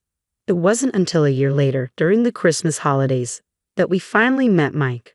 They visited briefly, just for a short talk at the front door, and we got to hold Mike only once. During that brief interaction, they demanded $200 for a Christmas gift. Afterward, as expected, Ben and his family disappeared again. 4 years passed quickly. One day, Ben and Kate suddenly visited our house again. To our surprise, they had another child, now 3 years old, and their older son, Mike, was already 5. He had grown so much that we might not have recognized him on the street. "Why are you here today?" Ken asked, sensing that something was off. I couldn't truly rejoice at seeing our grandchildren's faces after all these years, especially since Ben and Kate had shown up unannounced. After cutting ties with us for so long, I was suspicious of their sudden reappearance. My instincts told me this wasn't good news. Then Ben dropped the bombshell. "We're planning to move in here," Ben announced, as if it were the most natural thing in the world. "Are you serious? You mean, live together?" I asked, trying to process the shock. "Yes, I thought Mom and Dad would be happy. You can be with your grandchildren and me every day," Ben said, clearly believing we'd welcome them with open arms. "But why all of a sudden?" I pressed. "Well, we won't have to pay rent, and you two can help with the kids," Ben replied, proudly revealing his motive. It hit me then. After not seeing our grandchildren for 4 years, they now wanted to move in for free childcare and rent. I wasn't having it. "It's the same whether we see them now or not," I said, feeling a growing sense of frustration. Ken nodded in agreement. "Exactly. We've been ignored for years, and now we're only good enough when you need something." Ben was furious. "What are you saying? I'm offering to live together. I was even thinking about taking care of you in the future. Anyway, moving in is a done deal." With that, he stormed out with his family, leaving us stunned. We had raised our son, and part of me felt responsible for how he turned out, but Ben was an adult now. He had his own family, and it wasn't our job to step in anymore. Ken and I firmly decided that we would not live with them. However, Ben and Kate were clearly serious about moving in. A few days later, boxes began arriving at our house, sent by Ben. It seemed they were planning to move in by force. Though the boxes were here, Ben and his family weren't yet. They were likely planning to show up later. Ken and I acted quickly. We changed the locks on the house and called a moving company. Luckily, we owned a condo that we'd bought as an investment, and we decided to move there instead. The movers were available the next morning, so we arranged everything swiftly. We transported some of our things ourselves, while the larger items were handled by professionals. We even contacted a real estate agent to start the process of selling the house. We weren't about to let Ben and Kate bulldoze their way into our lives. The next morning, the movers completed the job, and by the time Ben and his family arrived, we were gone. We had managed to avoid their plans just in time. Later that afternoon, Ben called. "Hey, is something wrong?" "No, the question is, what's going on with you?" I replied calmly. Ben half laughed. "We're coming over today. The 4 of us will be moving in." Without waiting for a response, he hung up. Ken and I were concerned. We continued unpacking in our new home. An hour later, Ben called again, sounding confused. "What's going on? Our boxes are outside, the key doesn't work, and I've been ringing the doorbell. Let us in and get dinner ready or order something fancy for delivery." His entitled demands astounded me. "It's impossible," I replied. "We're unpacking at our new house." "New house?" Ben asked, bewildered. "That's right. We decided not to live with you. You sent your belongings without our consent, so we moved to avoid you." "You moved? You couldn't have found a place so quickly.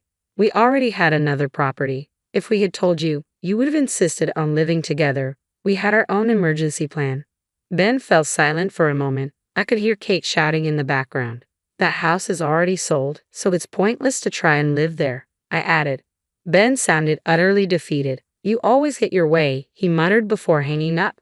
Without hesitation, I blocked his number. Unfortunately, our warnings didn't seem to reach Ben. In a shocking move, he and his family broke a window to enter the house, moving in their belongings as if it were theirs. Naturally, we reported them to the real estate agency, and they were promptly arrested.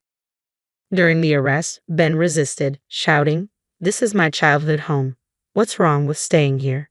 The police subdued him, and the entire incident was witnessed by neighbors and passers-by. Some even recorded the scene and posted it on social media, spreading the news far and wide. As a result, Ben was fired from his job the very next day. His reputation was ruined, and following his arrest, his life unraveled. I later heard that he and Kate divorced. She took their children and moved back to her parents' home, where she now works full-time. Her parents, furious about the situation, manage her salary to save for the children's education. As for Ben, I don't know what he's doing now, and frankly, I no longer care. Ken and I believe we've done enough for him. From now on, we're focused on living happily together, just the two of us.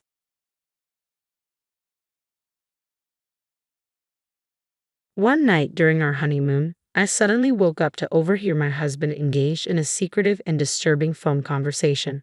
Trembling with anxiety, I carefully peered at his phone and discovered something shocking. Realizing the gravity of the situation, I took his passport, packed my things, and flew back to New York alone, planning my next move against him. Upon my return, I was approached by a mysterious individual. "My name is Kate," she introduced herself. "I work at an office in New York. I met your husband through a mutual friend. After a few dinners and realizing our chemistry, we married following a year of dating. Yuan is handsome and kind-hearted, but there was something that had been troubling me. My concern began as our wedding approached. Normally, Yuan came home later than I did, but one day when my overtime extended and I returned late, something felt off. I noticed a pair of women's shoes next to Yuan's work shoes, shoes that didn't belong to me. Suspicion grew as I overheard a conversation between a man and a woman. Though I couldn't catch all of it, Yuan's unmistakable voice and the woman's cheerful tone fueled my worries. I quickly activated the video function on my smartphone and entered the living room, only to find Yuan and my mother-in-law there.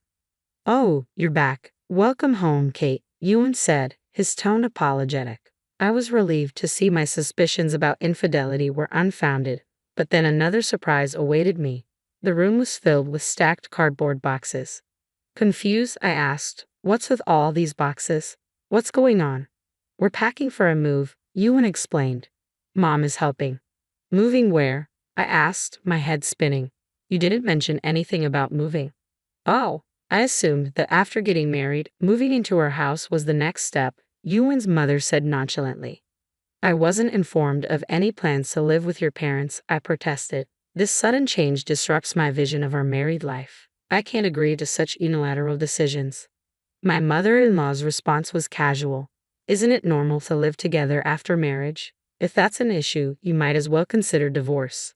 Her words cut deeply. "It's easier for both of us to live here, especially if you ever need anything. It's a win-win," Yuan added. Feeling cornered between Yuan and his mother, I reluctantly agreed to move into their home. The transition proved incredibly stressful. Yuan's attachment to his mother became even more apparent. He constantly referenced her opinions, and most of the household chores were still managed by her. Whenever I cooked, he'd comment that Mom's cooking tastes better. It seemed my mother-in-law took pleasure in this dynamic, and my father-in-law remained silently observant, never engaging with me. I often felt undervalued in the house. What bothered me most was my mother-in-law's extravagant spending habits. The situation was more challenging than I had anticipated, and the strains on our marriage began to show. I soon realized that my mother-in-law had a penchant for luxury brand items, buying them eagerly whenever a new release caught her eye. Each time a new product was announced, she would ask me, "I want this, but I'm short on money. Can you lend me some?" Although I thought to myself that if she didn't have the money, she shouldn't buy it, I couldn't object since she handled all the housework. As a result, the savings I had accumulated since my student days were dwindling. When I brought this up to my husband, he simply said, "We're allowed to live here, so don't complain." While I didn't actively choose to live in this house, there was a reason I stayed. Deep down, I knew my husband genuinely respected me. On our days off, he always made an effort to spend quality time with me and had even planned our honeymoon in advance. Despite the difficulties of living with his family, his love kept me going. Finally, our much-anticipated honeymoon arrived. We were heading to Italy, a destination I had always dreamed of visiting for its authentic cuisine. My husband had made this dream a reality, and the excitement of traveling abroad with the person I loved most made my heart race. However, our eagerly awaited adventure took a drastic turn one night. Late into the evening, I woke up to use the bathroom and noticed that my husband was not beside me. Assuming he might be up for the same reason, I left the bedroom and overheard him on the phone. Who could he be calling at this hour?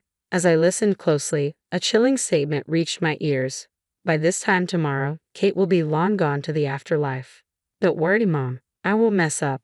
I'll call you later. The voice on the phone seemed to be his mother's, and the implication of what he said about me being in the afterlife sent a shiver down my spine.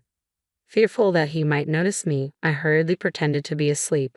When my husband returned to bed and soon fell into a deep sleep, I quietly took his smartphone and went to the bathroom. His phone wasn't locked, making it easy for me to access. Although I knew snooping was wrong in this potentially life-threatening situation, I felt it was necessary. I couldn't resist the urge to investigate further. I opened his messaging app and read through his conversation with his mother. The messages revealed a chilling plan. He intended to kill me for the insurance money, which his mother would then use to splurge on luxury brands. The blood drained from my face as the horrifying reality sunk in. My husband had always been somewhat of a mama's boy, but I had never imagined he would scheme with his mother like this. In a panic, I took a screenshot of their messages and lay back on the bed. Even with my eyes closed, the overwhelming fear made it impossible to sleep. The night dragged on, and when morning arrived, bringing the usual buzz of trains and people starting their day, I knew I had to get out of there. I quickly gathered my belongings, deciding to leave the hotel and head home. As I packed my suitcase, I noticed my husband's passport on the table. A sudden idea struck me. I would leave him stranded abroad. I grabbed the passport and rushed out, heading straight to the airport. Ignoring his numerous calls, I boarded a flight back to New York. Once home, I began preparing for my retaliation. I knew I couldn't return to the house where I lived with his parents, so I found a reasonably priced hotel in New York. I started collecting additional evidence and contacting lawyers. Whenever his parents were out, his mother at her craft class and his father golfing, I would sneak into their house to retrieve my belongings. My husband's relentless attempts to contact me went unanswered as I ignored them completely. One day, while packing my things at his parents' house, I thought I had a couple of hours before they would return. Suddenly, I heard a voice behind me. "Kate, is that you?" I jumped, startled to find my father-in-law standing there. He wasn't supposed to be back so early. Our honeymoon was supposed to last until today. My presence there was unexpected, and I struggled to come up with an explanation. Should I tell him the truth about why I returned to New York? But what if he was involved in the plan with my husband? As I was on the verge of panicking, my father-in-law suggested, "How about we go somewhere else to talk, like a nearby cafe?" To my surprise, he made this offer, likely because his wife would be returning soon. I agreed, and we headed to the cafe. "Why are you here in the middle of your honeymoon? Is Ewan back?" he asked once we were seated. I hesitated, unsure whether he was involved in their scheme. If he was, revealing my plan for revenge would be futile. "Didn't your wife mention anything to you?" I asked cautiously. After a moment of thought, he replied, "She hasn't said a word to me." His expression suggested genuine confusion. Relieved, I decided to explain everything. "Do you know about this plan?" I handed him the printed messages between my husband and his mother. His eyes widened as he read them. "I've seen them talking together a few times, but I had no idea they were plotting something like this," he admitted. It was clear he was genuinely unaware of their scheme. I told him how I had overheard my husband's conversation with his mother in Italy, which led me to discover their plan. The shock drove me to return to New York alone. "I see. I'm deeply sorry that my wife was involved in something like this," he said. "There's no need to apologize, father-in-law. It's not your fault," I reassured him. "As for the future, I'm truly sorry, but I'm considering ending my marriage with Yuan." "That's your decision, Kate. I want you to make the choice that's right for you." "I'm at a loss for words about all this," he said. Afterwards, my father-in-law continued to apologize. Up until now, I had only sensed a distant atmosphere from him and worried that he might not think well of me. But seeing his genuine concern and sincerity, I began to believe this was his true nature. I couldn't reconcile how someone as kind-hearted as my father-in-law could have such a problematic wife and son. As I pondered this, he shared an incident with me. "Kate, did my wife ask you for money to buy luxury brand items?" he asked. Yes, she did, I admitted. It might be partly my fault. How so? He asked. When we were newlyweds, I gave her an expensive designer bag for her birthday. Since then, she seemed obsessed with branded goods. I wish she'd choose items more appropriate for her age, he explained. I didn't realize she even borrowed money to buy them. I got really angry with her for that, and I thought she had understood. I never imagined she would try to get money from you. I must have underestimated her. He bowed his head in apology. I had never understood my mother-in-law's obsession with branded items. But even if that was a factor, I couldn't forgive her actions. It's not your fault, father-in-law, I said. She continued her behavior even after you warned her. It's her own issue. That's comforting to hear, he replied. By the way, where's Ewan? Didn't he come back with you? I hesitated. How would he react if he knew his son was stranded abroad? I had to be honest now. The truth is, I took Ewan's passport with me, so he might not be able to return for a while, I confessed. I know it was a drastic move, but it was the only way to ensure no one interfered with my preparations. My father-in-law looked shocked at first, but then he chuckled. I see. Given the situation, it might have been unavoidable. That's why he said that. Wait, what did he say? I asked.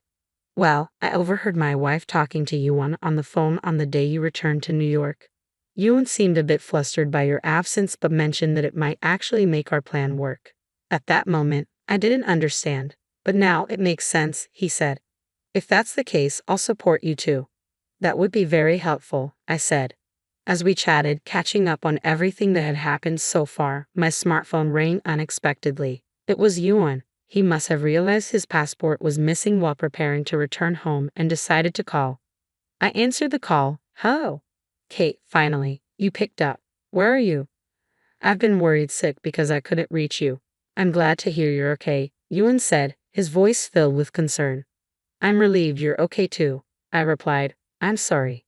The truth is, I received an urgent message from my parents and had to return to New York immediately, I explained.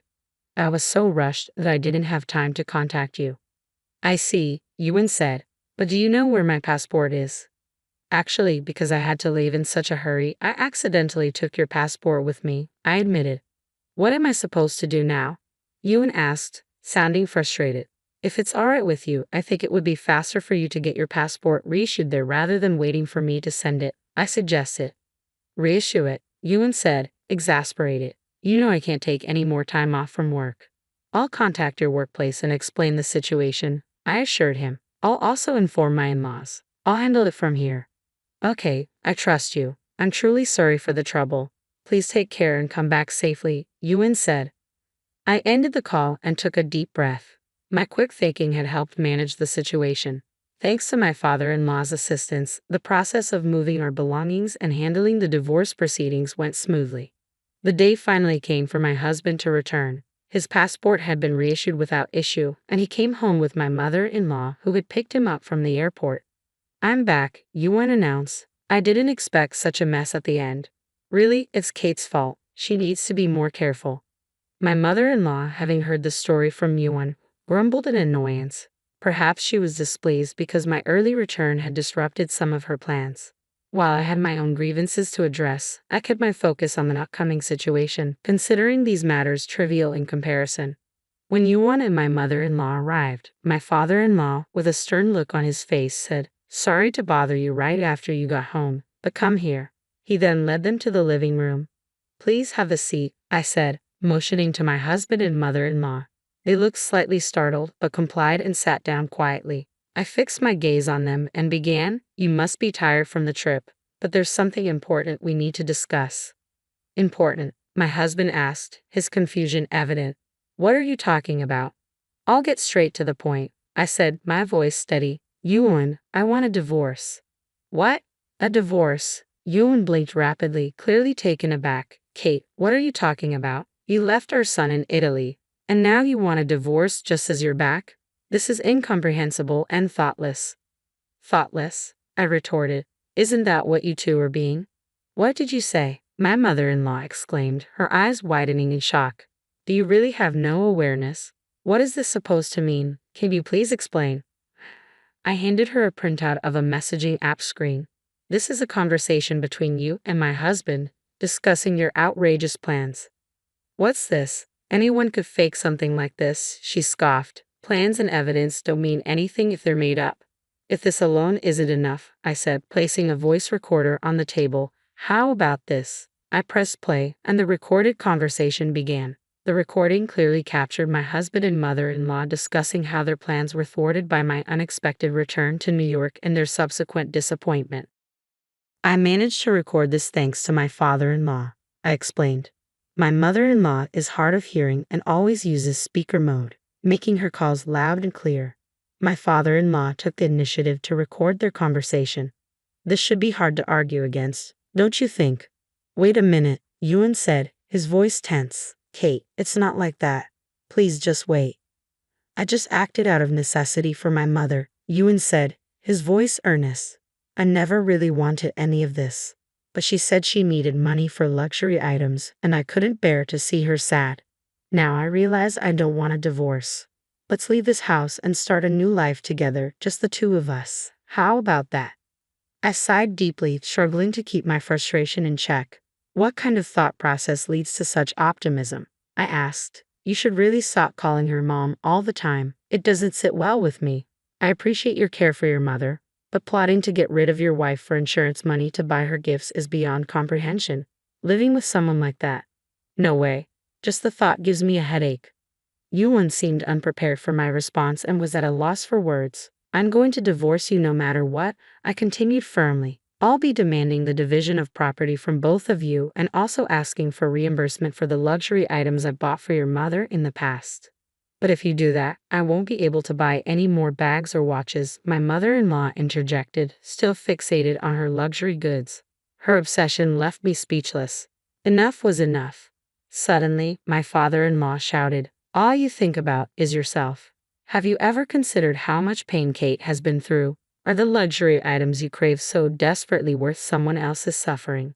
Do you even understand the emotional burden you've placed on her? His words struck a chord and silenced them. While his outburst lightened my mood slightly, I wasn't finished yet. Ewan, when did you find out? I asked. On the first night of our honeymoon, he replied, looking down. I overheard you talking to your mother in the middle of the night. That's when I found out, so I returned to New York the next morning. My husband seemed to realize something at that moment. You didn't tell the company about this, did you? Who knows, I replied, but I think we'll find out soon enough. As if on cue, Ewan's cell phone rang. You've got to be kidding me, I said. The call was from his company. Hesitating, Ewan answered, Hello. Yes. What? Fired? Wait a minute, but before he could explain, the call ended. I have already submitted evidence regarding this matter to your company, I said. With the loss of both his job and his marriage, Ewan crumbled to the floor, unable to come to terms with reality. From now on, any communication will go through my lawyer. Don't ever show up in front of me again. Thus, our brief marriage ended abruptly. However, the story didn't end there. My lawyer advised me to report their actions to the police as their plan constituted illegal activity. I followed the advice, and while they weren't arrested, they did face fines. My husband struggled to find new employment, and my mother-in-law faced criticism from the community. To cover the damages and other costs, she had to sell most of her luxury possessions. The only item she kept was a bag given to her by my father-in-law on her birthday. Now, my father-in-law controls the family finances, and my mother-in-law's spending is severely restricted. They've certainly learned a valuable lesson. Meanwhile, I'm enjoying my single life in a city apartment. Though my marriage ended soon after it began, I don't feel lonely or sad.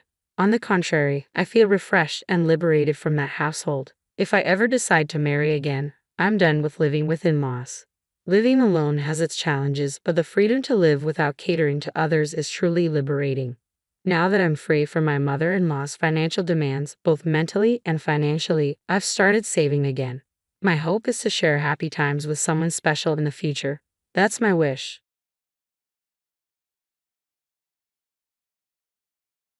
Sorry, big sis, not only did I snag a husband, but I also got a home. Ha, I'm grateful. My sister beamed as she uttered those devilish words, but her smile wouldn't last for long. The dream family home and the blissful life I had longed for were ripped away by my own sister. My foolish husband, who abandoned his family for her, will find no happiness in his future. For the sake of my daughter, I decided to stand up and face this challenge head on. My name is Sarah, 33 years old. My husband, Ted, is 35, and our daughter, Maya, is about to turn 5. Ted and I met at work. Though we were in different departments, we grew close through mutual friends and eventually got married. Recently, something wonderful happened. Despite juggling work, childcare, and housework, we finally acquired the house we had always dreamed of. We painstakingly chose the design and decorations together, even picking out the color for Maya's room. Our whole family was excited to start life in our new home. But then, that incident happened. "Wow, it's spacious and beautiful," said my identical twin sister, Yumi, during a sudden visit. Although Yumi and I look alike, our personalities couldn't be more different. She's outgoing and adapts to everything with ease, while I'm shy and prefer reading books to socializing. Back in school, she used to bring her friends to my classroom just to mock me. "You two look alike, but you're so different." "Yumi is cuter, right?" her friends would say, glancing at me, the plain one with thick glasses. Yumi would happily respond, "It's like I got all the good features at birth. Sorry, big sis."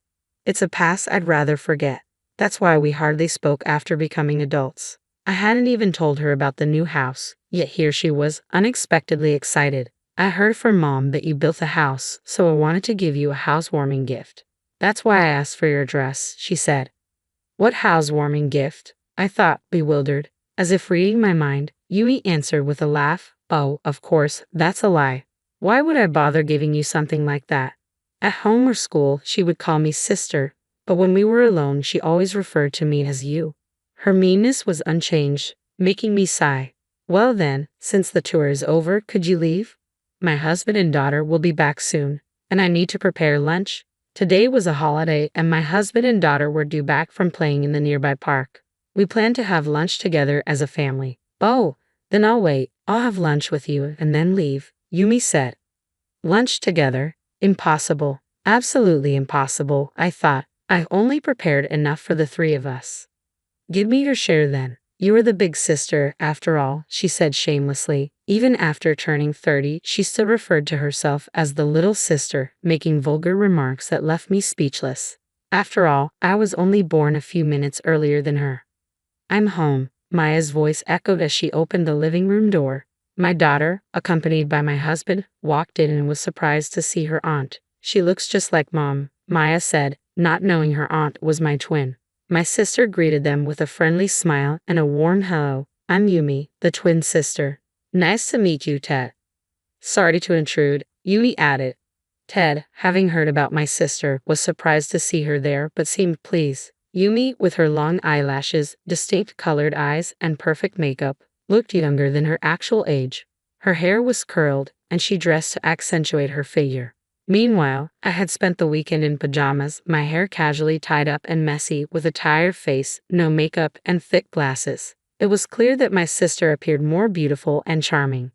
Unable to assert myself in front of Maya, we ended up having lunch together. My sister ignored Maya, kept talking to Ted, and laughed loudly. "Ted, you're so funny and stylish. Handsome too. You must be popular." "So, why with my sister?" she said, looking back and forth between Ted and me. "My husband is sociable, fashionable, and popular at work with a bright personality. He was naive in relationships as I was his first, so he was easily deceived by my sister." "No, not at all. I'm not popular." "Well, you're the cute and popular one," Ted stammered. What a high school-like exchange. It was unpleasant. My much-anticipated holiday turned into a series of tolerances. "Oh me, I'm not popular at all. I always attract weird guys," Yumi said.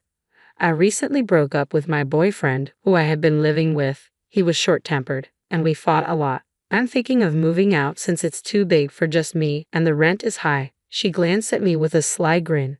"Hey, you have a spare room here, right? Can I stay for a bit, just until I find a new place?"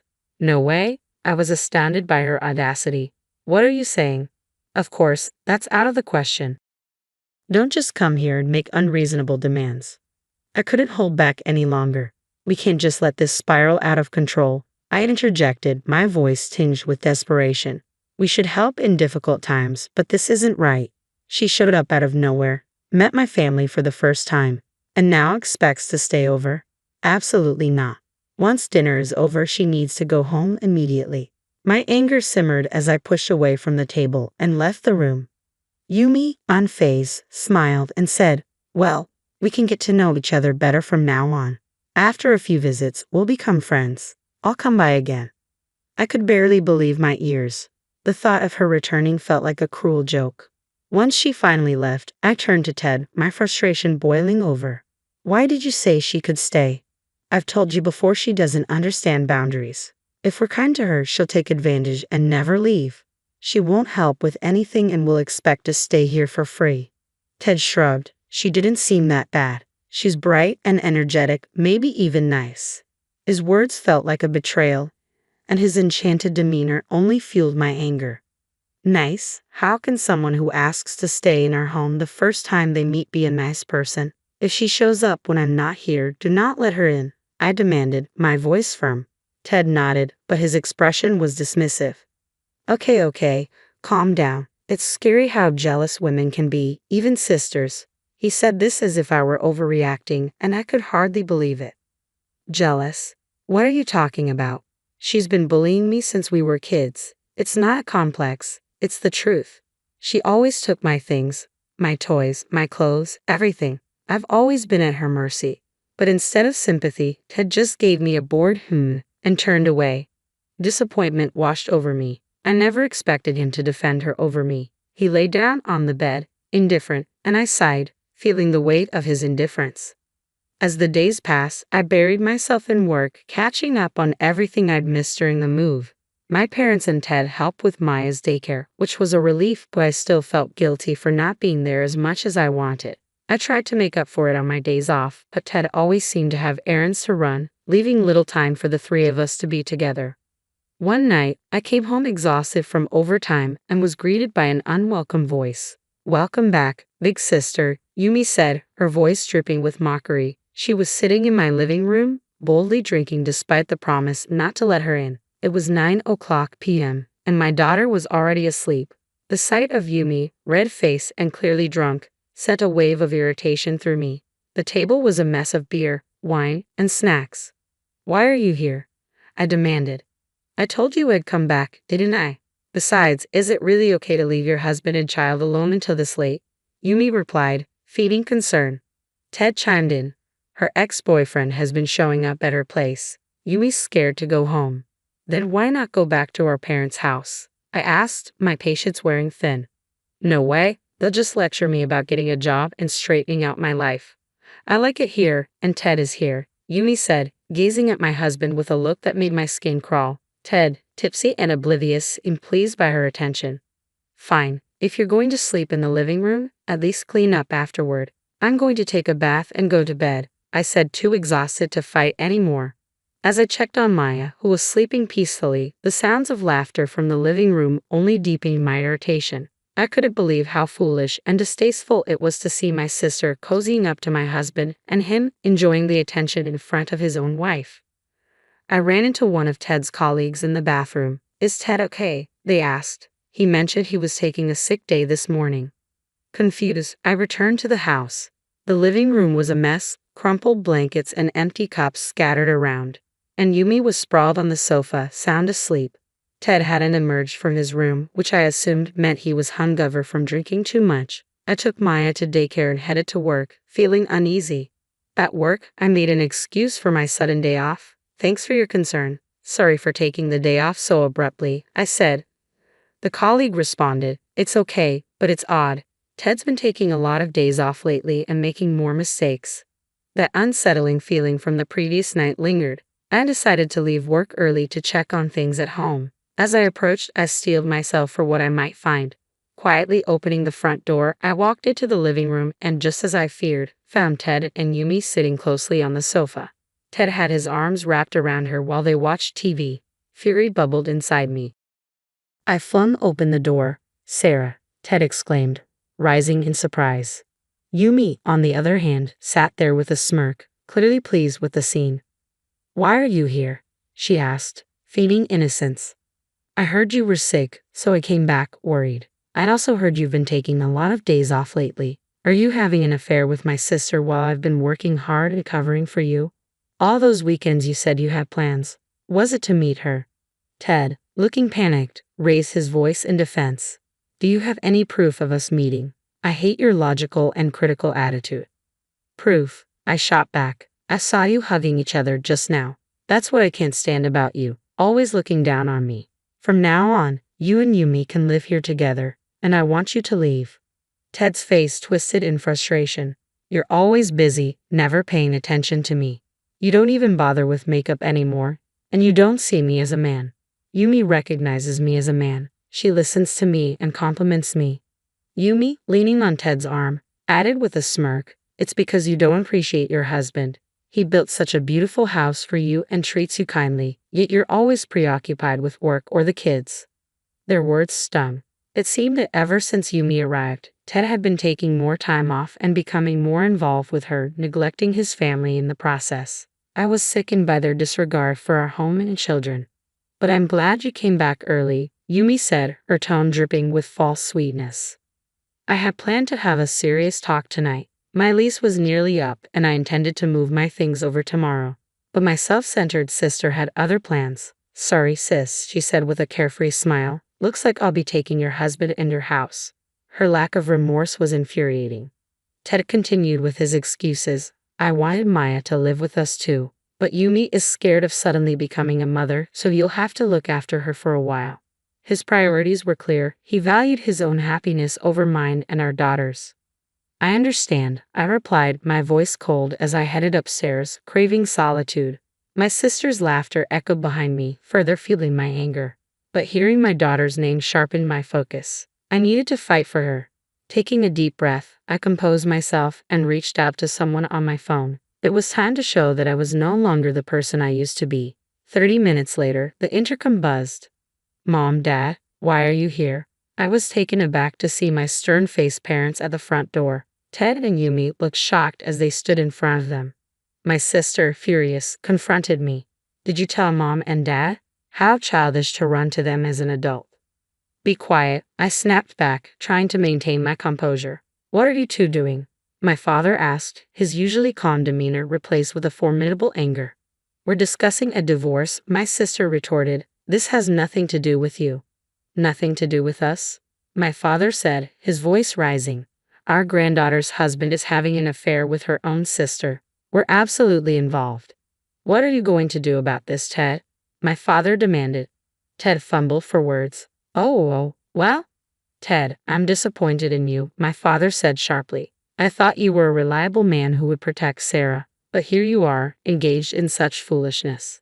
Ted's surprise was evident, only reacting after my sister nudged him with her elbow. I'm sorry, but this is a matter between husband and wife, Ted said, sweating. It's not so much about who's at fault, but that our relationship just wasn't working out. Are you saying it's my fault? I asked incredulously. We never had these issues before Yumi came along. If that were the case, we wouldn't have built this house.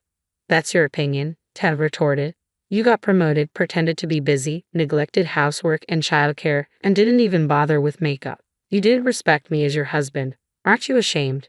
So you didn't like that I got promoted? I shot back. My promotion and maternity leave hurt your pride, so you pretended to be calm and helped with housework and childcare to hide your bruised ego.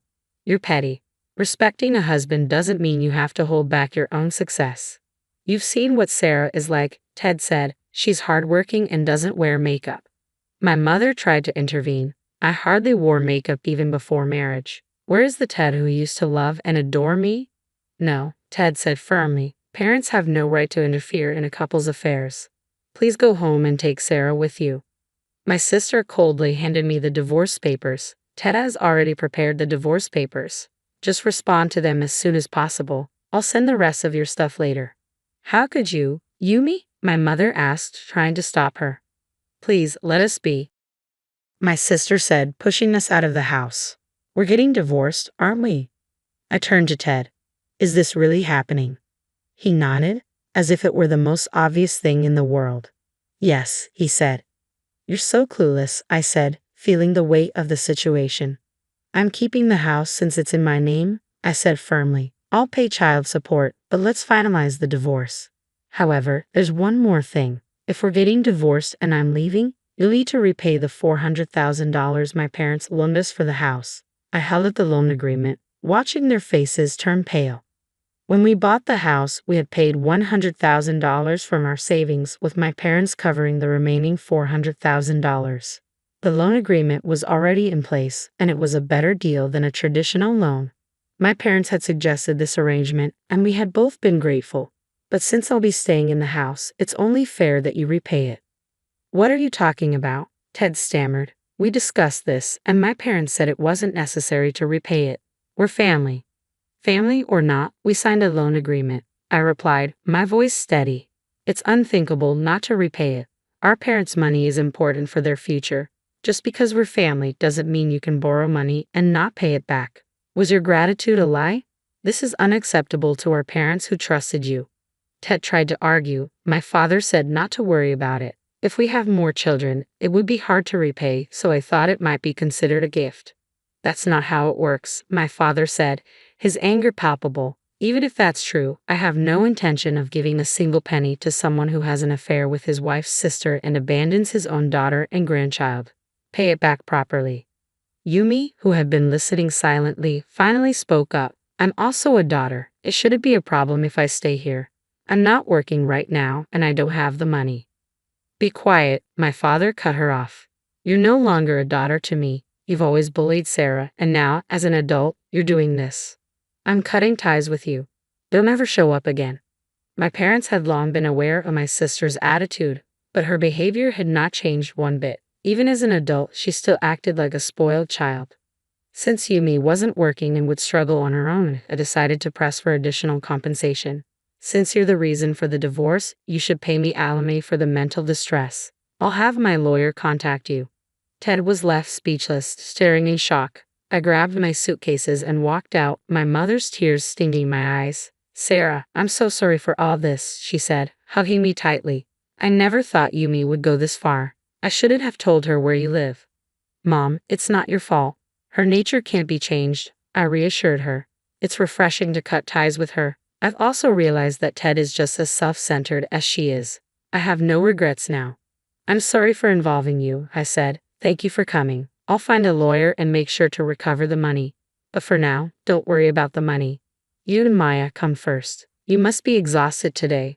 Go pick up Maya, come back home, and rest. My mother nodded, her concern for me evident. Take care of yourself, she said. We'll handle this together. Feeling both mentally and physically exhausted, I decided to take a break at my parents' house. Their warm support was a comforting embrace during such a difficult time. I expressed my gratitude, telling them how much their encouragement meant to me. Their unwavering support gave me the strength to move forward. A few days later, I reached out to a lawyer who was a friend of my father's. I needed to address compensation for emotional distress, the repayment of the money my parents had loaned us, and of course, child support for Maya. Although I was concerned about the potential impact on my career, the news of my husband's affair with his sister-in-law and our impending divorce had quickly spread, leading to his social isolation. I took a leave of absence from work to handle the address change and other divorce-related tasks.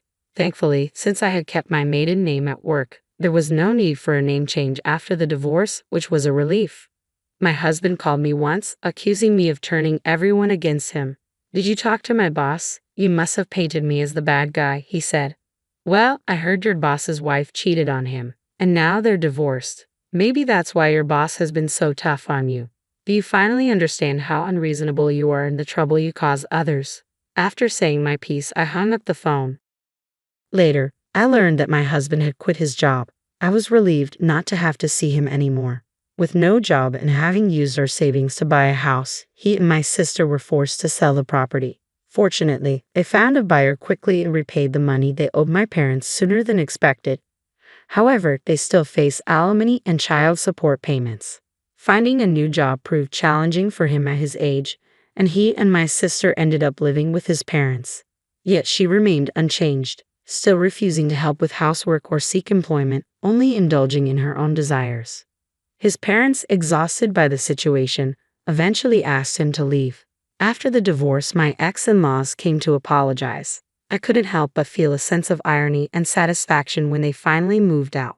My sister had once come to my parents asking for money, but my father had scolded her so harshly that she never returned. She had lost her former charm and was now marked by poverty and an unhealthy lifestyle. My husband, who sought a divorce, found himself stuck with my sister, who clung to him out of spite rather than love. Their loveless and impoverished life was easy to imagine. I had planned to find a new home for my daughter and me, but my parents advised me to take my time. We lived with them for a while, and my daughter's smile gradually returned, surrounded by their love. Thanks to their support, I excelled at work and was appointed leader of a new department. Mom, you're amazing. You work so hard. I want to be a great woman like you, my daughter said, which was the greatest reward for my efforts. With my daughter's love and my parents' support, I regained my confidence and vowed to keep striving to be a mother she could respect.